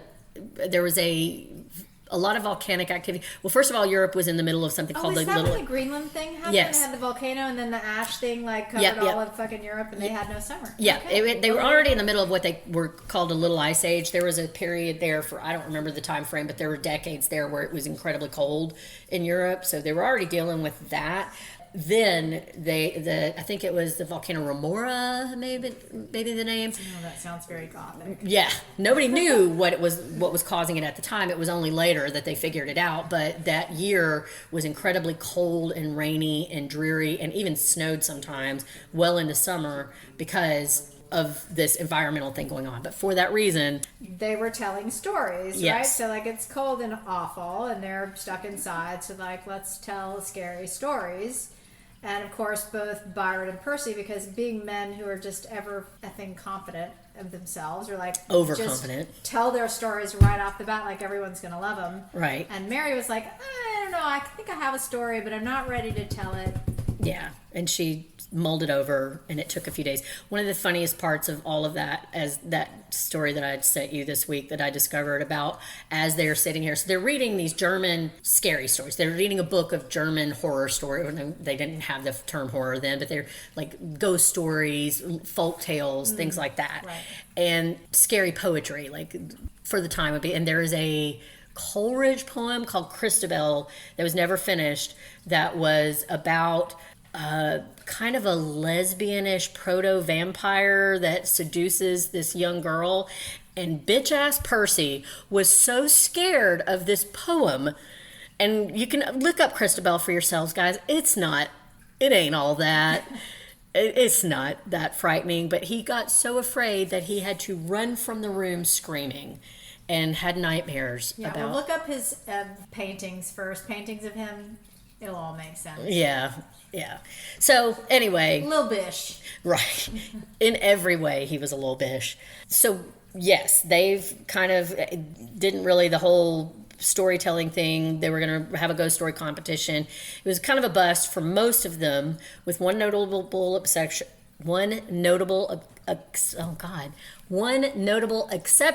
was Byron's doctor, who was traveling with him.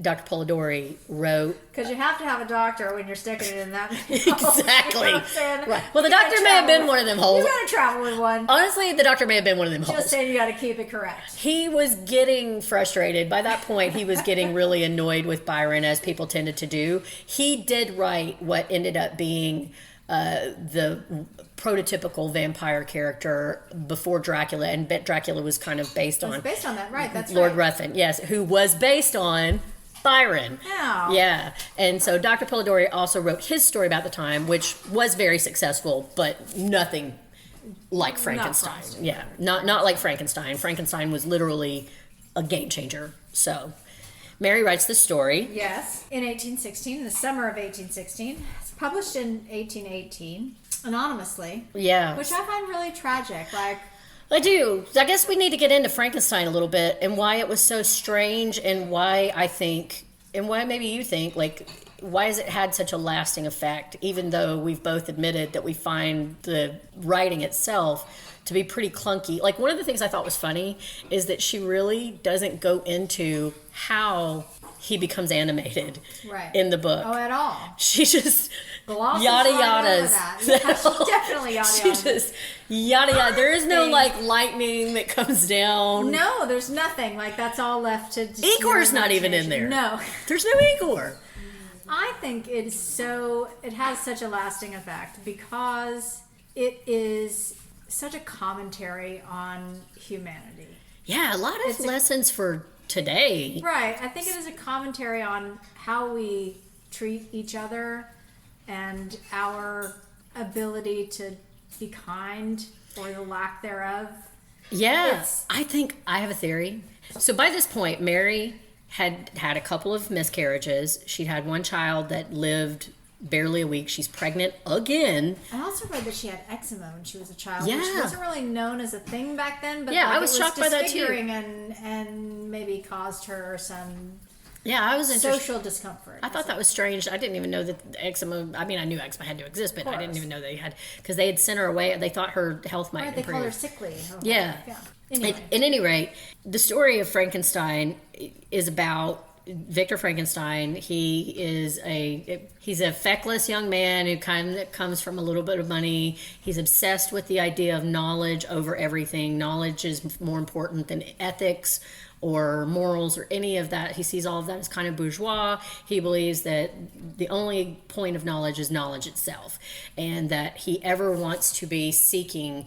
He gets educated and he has the opportunity to learn, some of the more settled sciences, but he's obsessed with this idea of the alchemists, like the Middle Ages alchemists, and this idea of being able to regenerate someone to create life out of nothing. Right. He's almost seeking infamy. Yes. Yeah. More than anything. And so he creates this thing, and it's very like anticlimactic in the book. She really does just yada yada all of the science he creates about it. And it. he's like, whoops, that was a mistake. Right. Bye. Right, like almost immediately. He has this thing that he somehow creates this person, and He literally reanimates dead tissue and then is like, whoops, that seems like, Right. I gotta, no, right. bye. As soon as the creature opens its eyes, he abandons it immediately. Right. I don't know if he tells him he's got to go get a pack of cigarettes. He's like, or going out for the gotta go milk, to the or what? But he just pieces out. Right, he nopes out, he comes back home, a creature is gone, he's like, phew, Yeah. man, thank God. God. 8 foot tall. The thing is 8 foot tall. Doesn't think about, like, where did it go? Right. Doesn't ask any questions. No. He's just like, oh my God, thank fuck. Yeah. That thing is out of here. It's just gone. My buddy's downstairs. Like, Jesus, this is, what a relief. Right. So he abandons the creature, tries to go back to his family and be more of the type of settled man that he thought he should be, but still just running away from his... He does have a bit of a mental breakdown in between, like, the creature leaving and going back to his family. Well, because his mother died, and then he finds out so there's a woman named Elizabeth that they adopted from some poor family. His parents had adopted, and she was raised basically as like a cousin in his household, but they were always in love. He always intended at some point to go back for Elizabeth and get married. Yes. Exactly. And so he finds out that his mother has died, and then something kills his little brother, and they accuse a maid, but Elizabeth does not believe it's the maid, and he goes and is visiting, I think, the graveside or something, sees the creature. So now he knows that the creature is probably the one. And then it just, from there, it's a series of, it is true, the creature is seeking him out. Yeah. He is one by one killing everything that he loves. Well, he goes like up into the mountains, into the wilds of Switzerland, yeah, where the creature is like up on a glacier or something. Right. They end up in the North Pole. I don't even know, like, how did he know to go up there? Right. We don't get any of that. We don't know why. We don't know why. He just magically friggin' knows to go up into the mountain. So he finds the creature, and the creature's like, yes, I'm going to be needing something from you. Yeah. Like, I've had a bit of a shit time with my life. Right. Since I left your apartment or whatever. Right. Since I opened my eyes and you were like, see ya. It's been a bit rough. And so it seems like I'm not going to have human companionship. So, like, I'd like for you to, create me. Make me a lady. Make me a lady so I can have some companionship in this life and it's not all just shit. And, Victor's like, no, I don't think so. No, I'm done with that. I'm not doing that again. You've had a bit of a shit life. It's all my fault. But guess what? Fuck you. I'm out of here. You're ugly.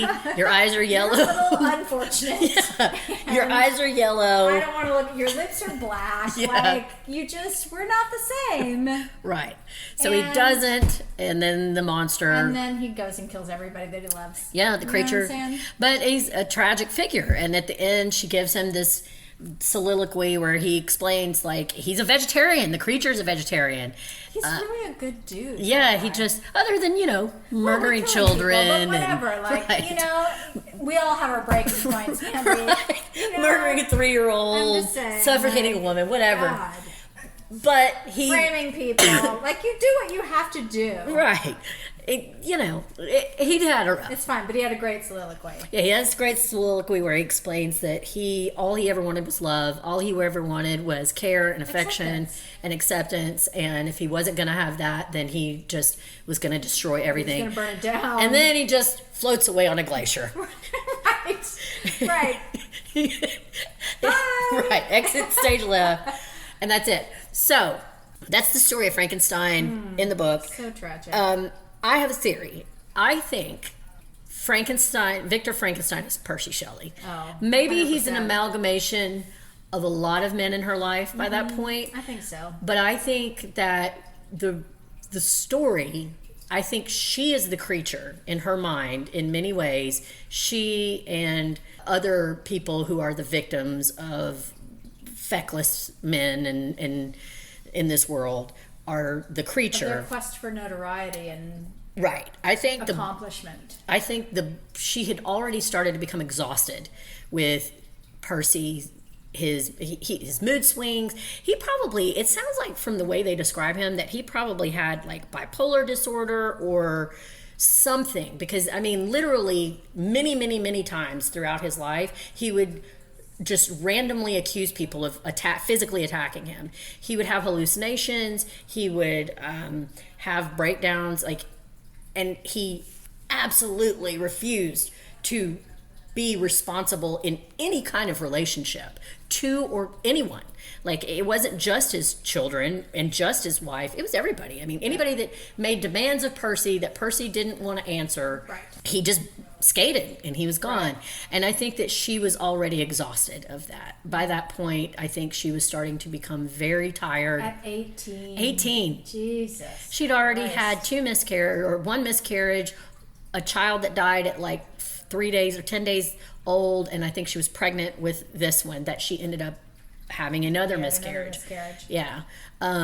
So I I bled to death in one of her miscarriages. Yeah. And he had to they put her in ice water or something. yeah, the one thing that I don't even the want to give him only credit thing for he it. did for her Yeah, was he would of she significance. Yeah, after this she was when they left Switzerland and she had published Frankenstein. And this I think after she'd published Frankenstein, and she was probably the primary breadwinner for their family, but she was boring and always crying about all these dead kids So and depressed. my sister that killed herself. Oh, what and a drag. I know, she really was getting on Percy's nerves there towards the end. But at any rate, that's my theory. I wonder what you thought about that. Like, the prose wasn't great, but the idea was revolutionary, and I think that you're right. It speaks to a lot of themes of abandonment and loss, and she was starting to understand the ramifications of this whole idea of taking no responsibility and going through life footloose and fancy free and not reckoning with the consequences of your actions. And she also had a lot of like environmentalist, like very shocking. Some of her later work, strange. I didn't read any of them, but reading about them in the plot lines was really modern. Like the last book that she wrote was called The Last Man, and it was about an epidemic that wiped out. And it does feel rather au courant. It does. Not? I mean, that the like, environment was it's maybe ruined. not a and great book, but like it's very current. her in its ideas were themes. solid. I think there's also a vein of not belonging. Yeah. I think she always felt like an outsider in a lot of ways, or just like something inside of her was just not, she didn't see a lot of community in people around her. And honestly, I don't want to, I identify with that. And I think that's what a lot of us that grew up. Right. That's why Frankenstein is always such a perennial hit. And why he's always kind of a tragic figure. Even that's one thing the movies always get right. It's always the thing about He is a monster. Yeah. But he's a sympathetic one. Yeah, he didn't want to be born. He didn't ask to be made the way he is. Right. He was brought into this world and then immediately abandoned. I think this is a perfect time to talk about your favorite version of Frankenstein. The one that, the 30s version?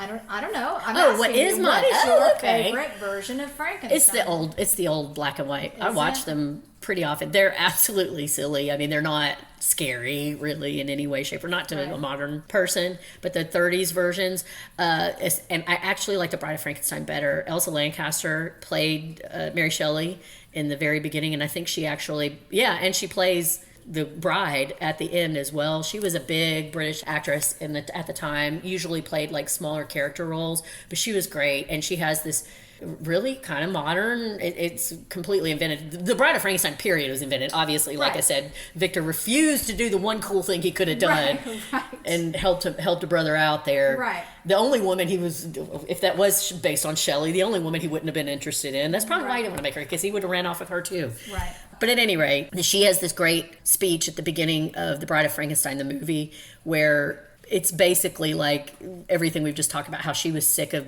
Byron and Shelley and their bullshit in the movie. She's very much like, here's my story. You guys are playing at ghost stories. Right. Let me tell you about real tragedy. Right. So, yeah, those are my favorite. I like those. I've seen the more modern ones, and they're fine, but those are the ones I like. My favorite Frankenstein was in Penny Dreadful. Did you watch that series? Yeah. I loved that Frankenstein. I thought he was so about true that. to the themes of the book, which is that he was really a kind, benevolent kind of being, but he was so maligned by society that he developed, sort of a chip on his shoulder. And then he goes back to Victor Frankenstein, who's a heroin addict, not heroin, he's a morphine addict. Yeah. And asks him to make a woman, and this Victor does agree to do it, and then falls in love with the woman that he creates. Which would have exactly happened. Which is exactly what, you're correct. Yeah. He was played so beautifully by the actor in that show, and just I don't remember so Penny Dreadful nuanced. super well, but I do remember that plot line. So nuanced and so lovely, and I just think even though it certainly doesn't adhere strictly to the story of Frankenstein from the book, it does adhere to the character's arc. Let's see. I'm looking at who the actor is. And I do recommend Penny Dreadful. It's really lovely. They go through a lot of It really is. horror stories. They go What through is Dracula. Eve Green, is that her name? Ava Green and Josh Hartnett. Rory Kinnear. Rory Kinnear is Yeah. so wonderful. He really did. I'd forgotten about that. Really, I cried. Like, his performance, truly Yeah. wonderful. Yeah, that was a really good one. So at any rate, wrapping that up, so she publishes Frankenstein. She writes Frankenstein. She publishes it anonymously, and because it was very shocking for the time. And with Women didn't. and women in Right. general, right? Especially fiction. A lot of women, it could be bad for your reputation too. It would Not be that there bad for weren't female sales. authors, but it She was did then, though, come back a couple of years into it once it gained notoriety and Right. put her name on it. Right. Didn't Percy try to put his name on it as well? He wrote the foreword for the first edition. I love that she went back in 1831 She after was he'd like, been yeah, because he did very much try to intimate basically like he had a I part helped in her, it. yeah, Yeah. and she wrote this cute little story. But I did the thing. you Yeah, know? pretty much right on brand for that guy. But yeah, Well, we have to talk about his death. right. So she's left there. so Now they're going to Italy, Right. and he's still like he and Byron. Once they did They got a meet, bromance. yeah, going. I don't know if it's a Well, Percy has a bromance. right. I don't know if Byron's actually. It always felt like involved in Byron just kind of He was like, whatever. humored. He was just one of the many hangers on. Correct. Byron got very bored of people very quickly, and Percy wanted to be everything that Byron was, like good or bad. He Percy admired him. Right. So they had left there. They went on to, and we're leaving out, guys. I know that we're working on 2 hours here, but I can't tell you everything we're not putting into this story. a lot. This poor woman, she went through so much in her lifetime. I want to go down on about all of the women that he ruined, because we're leaving out several of them. I mean, like he had affair after affair after affair, and several of them ended with these women's lives just completely destroyed. Okay, so by 1822, they are in Italy, fleeing creditors, trying to make a household for themselves. By this point, again, Mary has lost more children. She eventually gave birth. She had a little boy named William. William lived for 3 years. They called him Will Mouse. He lived for 3 years, and then he died while she was pregnant with the one that finally lived for and was made it into adulthood. But she was depressed. She was sick. She was exhausted, and Percy was like, you are a real downer. Yeah. So he was barely with her. You know what I just realized we've completely left out is that Byron got her sister knocked up. Oh, yeah. Claire Claremont. Yeah, and then they raised the kid. Yeah. Well, for a hot minute, and then he says, I don't want to look at your disgusting face. Claire is totally in love with Byron, chasing him across Europe. He's fleeing from her. He finally tells her, I'll take the baby, but I don't ever want to see you again. So then he takes the baby, puts her in a nunnery to be raised by the nuns, and she died of some kind of illness when she was 5 years old. There are so many dead children in these stories. These men had these kids and did nothing. Like there was one that Percy had. No one knows who the mother was. He didn't tell Mary Jr. that he had done this, but about a year before he died, there was a child, or 2 years before he died, there was a child that was born that he had registered as his and Mary Jr., Mary Shelley's. It was not Mary Shelley's child. So the two going theories are that it was either one of his maids that had run off from them and was suing Shelley at some point down the road, or that it was Claire Claremont's child and that they didn't want Mary to know. And that child ended up dead too. So we will never know. But at any rate, just to wrap up with this asshole, he is back in, they're in Italy. They're not getting along super great. He is determined that he is going to be a seaman. He's going to be a sailor, because Byron had gotten this sailboat that was super fast and could go fast on the ocean, and he wanted one just like it. So enter Edward John Trelawney, or as I like to call him, old what's his name, because Edward John, What's his? because he loved himself as much as the other assholes in this story, but didn't have an iota of their talent. So he was just kind of a hanger-on with them. He'd been in the Marines. But since the time he was 13, because that was something you could do back then, was put your 13-year-old in the Marines. Sure. Yeah, or the Navy, I'm sorry. Whatever. But by this point, he had gotten out and he had kind of puttered around Europe. He was into radical politics, just like the other romantics. He was really super a fanboy of all of these guys. So he just made up all of these stories about his life and made himself out to be like a pirate and all this shit.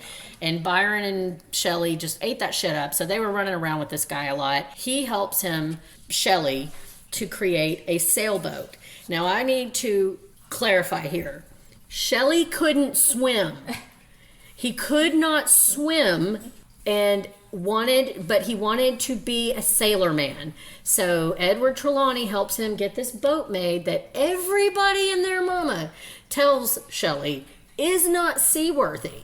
It is not something that he should be taking out on the ocean, but he wants to have a boat that is faster than Byron's. So he decides to take him and the captain's poor teenage son out for a sail on the ocean, and dies on July 8th, 1822, at the age of 29, drowned in a boating accident off the coast of Italy, like a dumbass. It's in my notes. Like a dumbass. Why? What? Like, how? I don't even know what to say about somebody that is that stupid. I don't know how you grieve him, but Trelawney immediately, like, he and Mary seem to have had. At first, I thought they had a completely adversarial relationship. That doesn't seem to be the case. They didn't always. But he did think that Mary didn't appreciate Shelley enough and that she wasn't sad enough when he died. And she said something in her journal to the effect of, they say that I have a cold heart. I don't know if that's true. My tears are certainly hot enough. Did she say something to the effect of, he can go fuck himself? No, that's what. I feel like that would No, have been. shockingly, she didn't. What I said in my journal. Shockingly, she didn't, and I don't know why she didn't, but she seems to have kind of trucked around with this Trelawney asshole for a while after that. So Shelley dies. They don't find his body for like a week or something like that.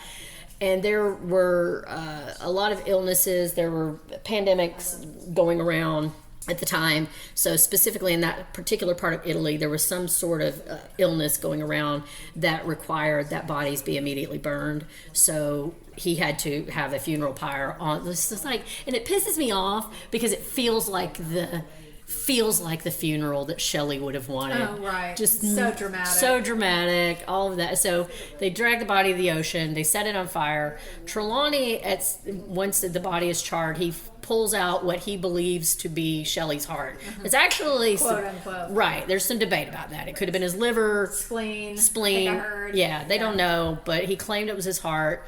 They take it out and... Oh, it wouldn't burn, It Mandy. wouldn't burn. It wouldn't burn. It had to be his heart. It had to be. It just wouldn't burn. So he's...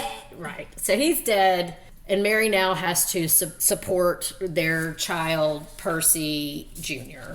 So if you want to pick back up, Terry, with where we are. at. The one that had to make it. Like, why couldn't it be Will Mouse? Right, I know. I feel like Will Mouse was the one that got away, and Percy was... Seriously. Yeah.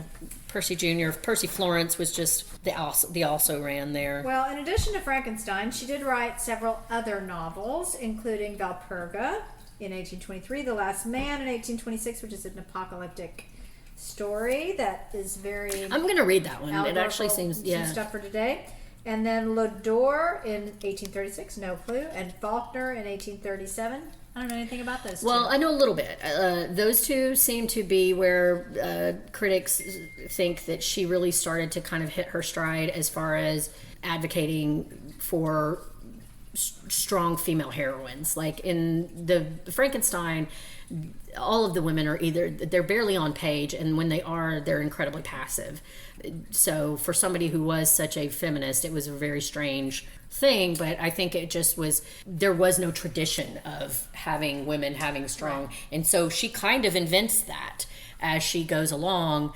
Her stories stay in the realm of predominantly science fiction and moral philosophy, but those last two books seem to have been explicitly about women who are damaged by relationships with shitty men, and how those women get together to form community, and the men in their lives they actually help to reform so that they are more community minded, as opposed to Victor Frankensteins who just want to run away from their responsibility. Can't imagine why she at this point had fallen out of love. Doesn't make any sense. Shitty men. Yeah, I did hear in a podcast that she had 2 female friends who were in a relationship, and they wanted to glad you brought that up. Yeah, to Paris or France, and she helped one of them get a passport as a man, so that they could have a relationship in, yeah.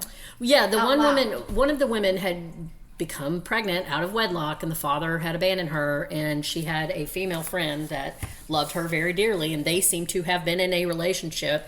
And so to escape her child being declared illegitimate, they made this other girl into a fictive man, and they went and lived in Paris for a few years with this woman, assuming a male gender, and then he just quietly disappeared, and they were able to come back and live together with that child, and claiming that guy that her alter ego had died, and now they were just two ladies, two friends living together, caring for a kid. Right. Yeah, she was very progressive, and that's why I wanted to bring Trelawney in to the story a little bit. I hate to do it because he's another shithead that just went through life trying to aggrandize and glorify himself, and really not seeming to take a lot of responsibility for the children that he brought into this world. But I wanted to explicitly mention him because a lot of some misconceptions about Mary Shelley that happened after her death come from him. Again, he and Mary, like at one point he was trying to get Mary to kick it with him, like he had some romantic interest in her, probably because he had this big crush on Shelley and Byron, and she was the next best thing. Well, yeah, she was. Right. She was tired of men at this point, and she was 22 years old, and she's already sick of their crap. Her. Yeah. So she wasn't hearing it, and he went on and married several other women, and they had a fine relationship. They wrote back and forth. It wasn't until he wanted to write a life of Shelley, and she was already doing so. By this point, Mary is in her 40s, and her primary focus is protecting her child that is left. And you can't blame her. I mean, a lot of people claim that she sacrificed her radical politics and her liberal beliefs because she did allow certain editing to go on with, like, when she wanted to publish Shelley's work. She wanted to, and did, publish a biography of Shelley. He wanted to do it, and he wanted to expose all of Shelley's most radical beliefs, practices, all that. By this point, she's got a child that's, thank God, lived and is almost grown, and may suffer from it. Exactly. And we're in the Victorian era now, which is a much more prudish time. Correct. And so she knew that her child would suffer irreparable harm if they weren't more careful about what they print. She didn't want to lie. She just didn't want to put everything in the record.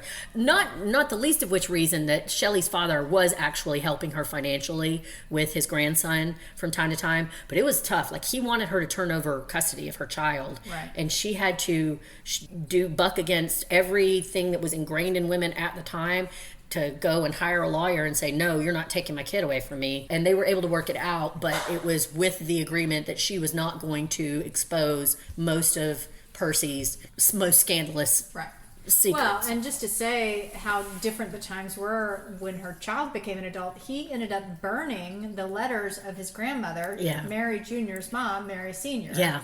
Yeah. So we lost all of that, of that, because he was far more conservative than his parents. Yeah, he was raised with all of the privilege that came from every sacrifice that 3 generations on both sides. And scandal is anathema to privilege. Right, for sure. And and his wife further, she had a good relationship with Mary, but after Mary died, she did the same thing to Mary's reputation. She, published writings, but she made Mary out to be basically a very demure, conservative woman who had just been misunderstood by the larger population, which I don't think Mary would have been happy about that. But she didn't want Trelawney publishing the works of Shelley in the way that he wanted to. So he got bitter about that. And then when Mary passed, he did end up publishing a book about his adventures with his buddies, Byron and Shelley, and the Bro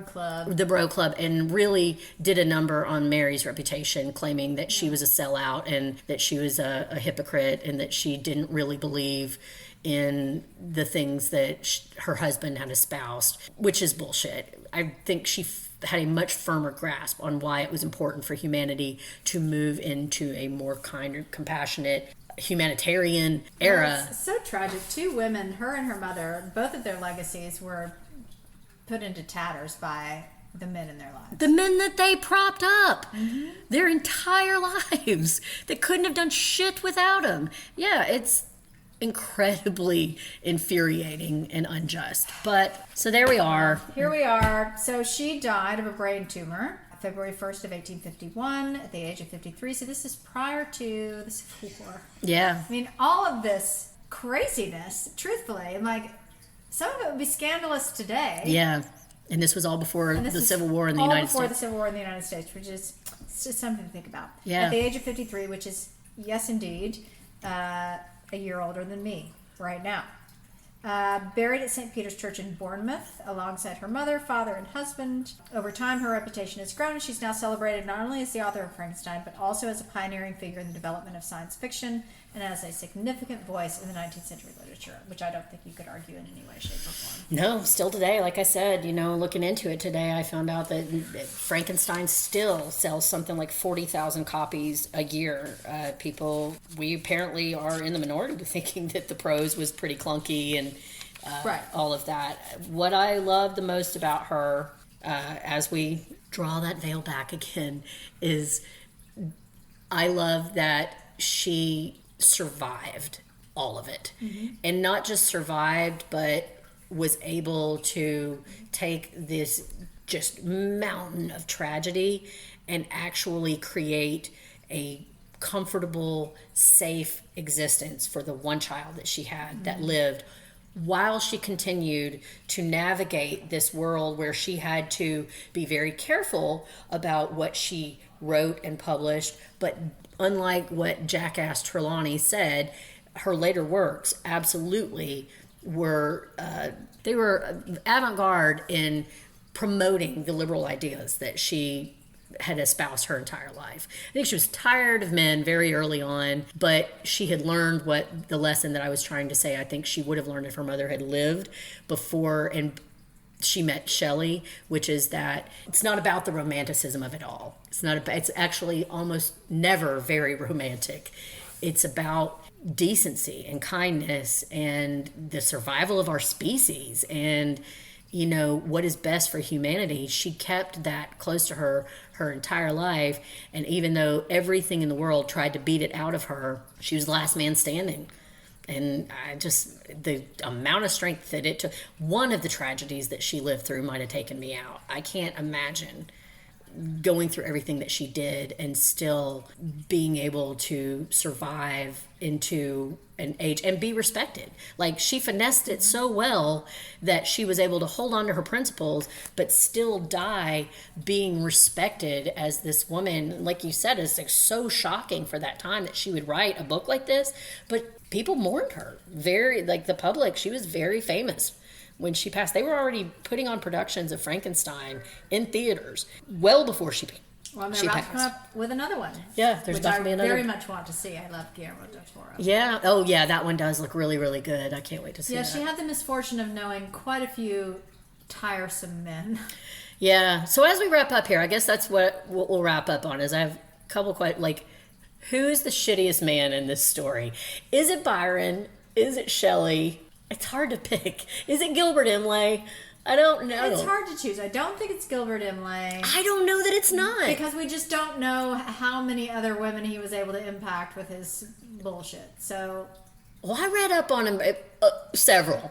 Like, I mean, some of the shit he did to Mary Senior, like just the idea that he would be like, "Yeah, I'll see you again if you'll go travel up to Norway from France and go find the silver that I lost." Yeah, that was, we couldn't, somewhere one of the many side quests. Carrying your 11-month-old baby that's also my child. That shouldn't even be traveling. Yeah. Get the fuck out. No. And then, whatever. Yeah, we don't have to talk about that. But, yeah, he was a tool. There's just a lot of tools in the story. A whole lot of tools. I guess it's impossible to say which one is the worst. It's impossible. I think if we're looking at which tool had the most impact, negative impact on women, it's hard to say it wasn't Byron. Yeah. Which tool was most impactful to Mary? Hard to say it wasn't Percy. Yeah. Between the, and look, I don't know. I'm sure somebody out there that's going to listen to this is going to say, "Hey, you completely glossed over their brilliance in their writing, how they changed." No, I didn't. No, I don't give a shit. Yeah, I don't care. Yeah, there's plenty of books you can go read about that, and it ain't going to be my podcast. Yeah. I think that they were overindulged and, quite frankly, overblown. I've never really gotten into romantic poetry. You know what? A great poem is no excuse for bad behavior. Right. And I think that those two people, not because that they didn't conform to their time, it was that I truly believe that any moral stances that they had were really just props for their own ego, for them to just go through life causing as much destruction to other people as they possibly could with zero compunction about the wreckage, the damage that they were leaving in their wake. I think they were just genuinely some of the most selfish, shitty human beings, but also somehow seem to be central to the lives of some of the most remarkable, because we really didn't have time to get, and it seems like we've talked about everybody in the world, but I have pages and pages of notes here that we didn't get into about some of the remarkable women that they destroyed. Yeah. I mean, we talked about Harriet, but we didn't really get into it. Harriet was a very intelligent young woman. She has a reputation as being incredibly kind, incredibly smart. Right, because let's face it, Percy wouldn't have been interested in her had she been a dullard. Right. Yeah, that was what attracted him, that he wanted to steal for himself. Right. It was like a sucker. Right. Sucking the life and joy out of every woman that he... Right. Fanny Emily, she, for whatever William Godwin wanted to say about her through her own letters and things that Mary said about her later, it was obvious that she was very much Mary Wollstonecraft's daughter as well. She was intelligent. She was kind. She was very thoughtful. She had a lot of ideals about how people should be treated. And she took her own life at she was in her early 20s when she passed. God, who else? Like I said, I'm not even getting into. I did read up on Imlay a little bit today, and that he had a string of women. I'm sure, as they do. Right. I mean, it's never just daughters, wives, right? Yeah, and just and remarkable women. Claire Claremont. Very intelligent young woman. She wanted adventure.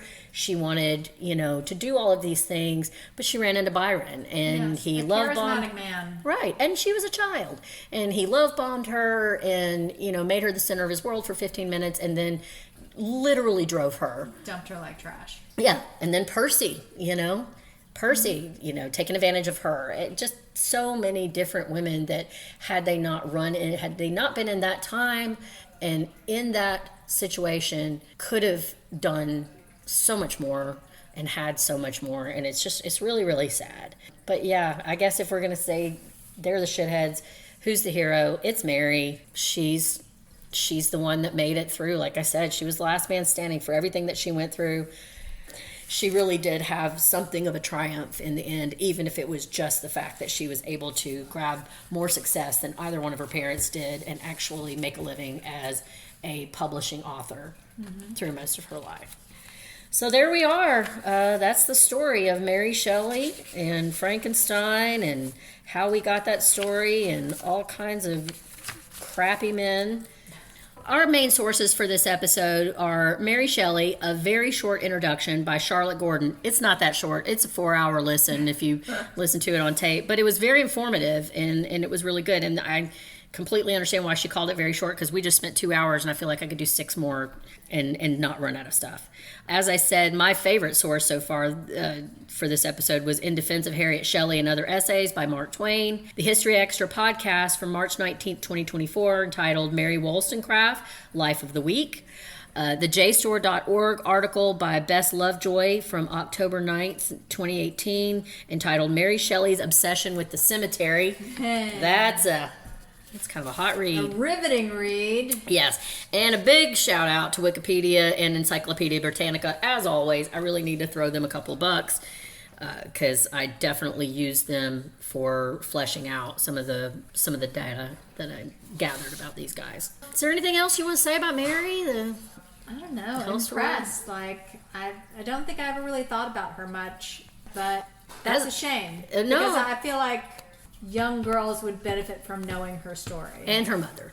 And her mother's story. I will also one day do an episode on Mary Wollstonecraft down the road, because more people should know, as you said, about her. I think that's, again, I feel like I make this speech a lot on this podcast, but one of the things that I love so much is that it is doing for no one else, at least for me, it is doing exactly what I wanted, which is teaching me so much more about these women that you may have heard about, but you didn't really know how incredibly remarkable they were. And Mary Shelley was one that was shocking at how sad it was, but how much she overcame and how many amazing women she was surrounded with, and it's just so infuriating that they are never the center of the story. And it's sad, and it's inspiring to know how long we've been fighting for the things that we're still fucking fighting for today. Yeah, absolutely. And her writings are definitely a source of inspiration, and also something I think we were talking about earlier in this shitty time that we're in. You can look to her for ways to apply Stoic principles of living through hard times while continuing to get up every day and fight for the world that you want to see. I mean, this is a woman that was espousing, women's rights and feminism before the word feminism even existed. She didn't live in a world where women had the right to own property, that they had the right to their own bank account, that you could be a woman in this world and live with the same man for 40 years and never get married and nobody's batting an eye. She never saw that world. So I find it inspiring to read about someone like that as we go through a period right now where they're trying to actively roll our rights back, to see how you can move through a world where you are not a natural fit, but you can use your intellect and your courage to make a difference in what can sometimes feel overwhelmingly bleak times. So, okay, that officially wraps up Mary Wollstonecraft Shelley. If you would like to get in touch with me or leave feedback or just say hi, you can send me an email or a voice message as an attachment to dinnerforher@gmail.com. You can also visit my Facebook page, where there will be a post for the next episode, and you can leave feedback in the comment section or send a message through Facebook Messenger. I can also be found on TikTok and Instagram at Dinner for Her. I'm still not doing great at posting at this. The social media part is just it's a bitch for me. I would appreciate it if you would leave a review, comment, like, and or share on your podcast listening app of choice. As always, I want to give a big thank you to Mark and Pirate Core Entertainment for all of his hard work and for giving me this platform. Please visit the Pirate Core website and their Facebook page, where you can find this podcast and many more, including my other project, What's On Tonight, with my friend Becky. That show also has its own Facebook page. What's On Tonight is a spoiler-filled podcast about TV, movies, and more. We have a ton of big things coming up over at What's On Tonight. We're getting ready to cover the HBO series Welcome to Derry, which is the prequel to Stephen King's It. Super excited about that. Becky is terrified. She's like my mother, who is also one of the people hanging out with us while we record this podcast. She has a deep phobia of clowns, so this is going to be very interesting. She's already started cussing me. After that, we are going to go back to covering The Pit, the HBO medical drama The Pit, which is getting ready to air season 2 in January. We have a bunch of cast and crew interviews coming up in the next few weeks that we're going to be recording. So definitely, if you like medical dramas, you will love The Pit. If you haven't caught it, this is a good time. It won more Emmys, I think, than anybody this past year. It was a big sleeper hit that we got in on the ground floor. We got really lucky on. Yeah, he is. I didn't think he was that handsome when he was younger, but I definitely see it now. I'm into it. Yeah. I'm into it. If you're interviewing him, like, call me. Not yet, but honestly, Becky would literally die. Like, that's her boyfriend. That's why we did the pit. Ooh. I can't talk too much about it because Becky doesn't want me to get into like restraining order territory with her and Noah Wiley. She doesn't want me scaring him off before we lure him in. Yes, you gotta. Yeah, but big things coming over there. Check out what's on tonight. Can't wait to get back to that with my girl Becky. Lastly, as usual, I want to thank all of my dinner companions tonight, not just you, Terry, but so many of my former guests and family hanging out here while we're recording. This has been long, but man, I really like this more informal back and forth. This has been a lot of fun. I really appreciate any time you guys take time to humor me with this. I hope that you enjoy it. I hope you get a lot out of it, but I also know that we all have busy lives and that it is not easy to just stop what you're doing and take an entire week or two to study up on somebody. So it does not go unappreciated, the time investment that you have made in this project. I'm going to let Mary have the last word here as we draw a veil back over these tragedies, horrors, and darkly delightful tales. This is a quote I picked because, again, I think that it is a good lesson for those of us who can become mired in the horrors that we are daily visited, particularly if you're a woman or somebody in a vulnerable community. I think this is a very, very smart way of looking at things. Mary says, "Nothing contributes so much to tranquilize the mind as a steady purpose, a point on which the soul may fix its intellectual eye." In other words, find some work to do. Find your work, find your purpose. Instead of giving into despair and tragedy, go out there in your community, find a place to make a difference, and make that your goal, and you can survive almost anything. Thank you, everyone, and please come back next time to see what incredible, powerful woman will be joining us for dinner.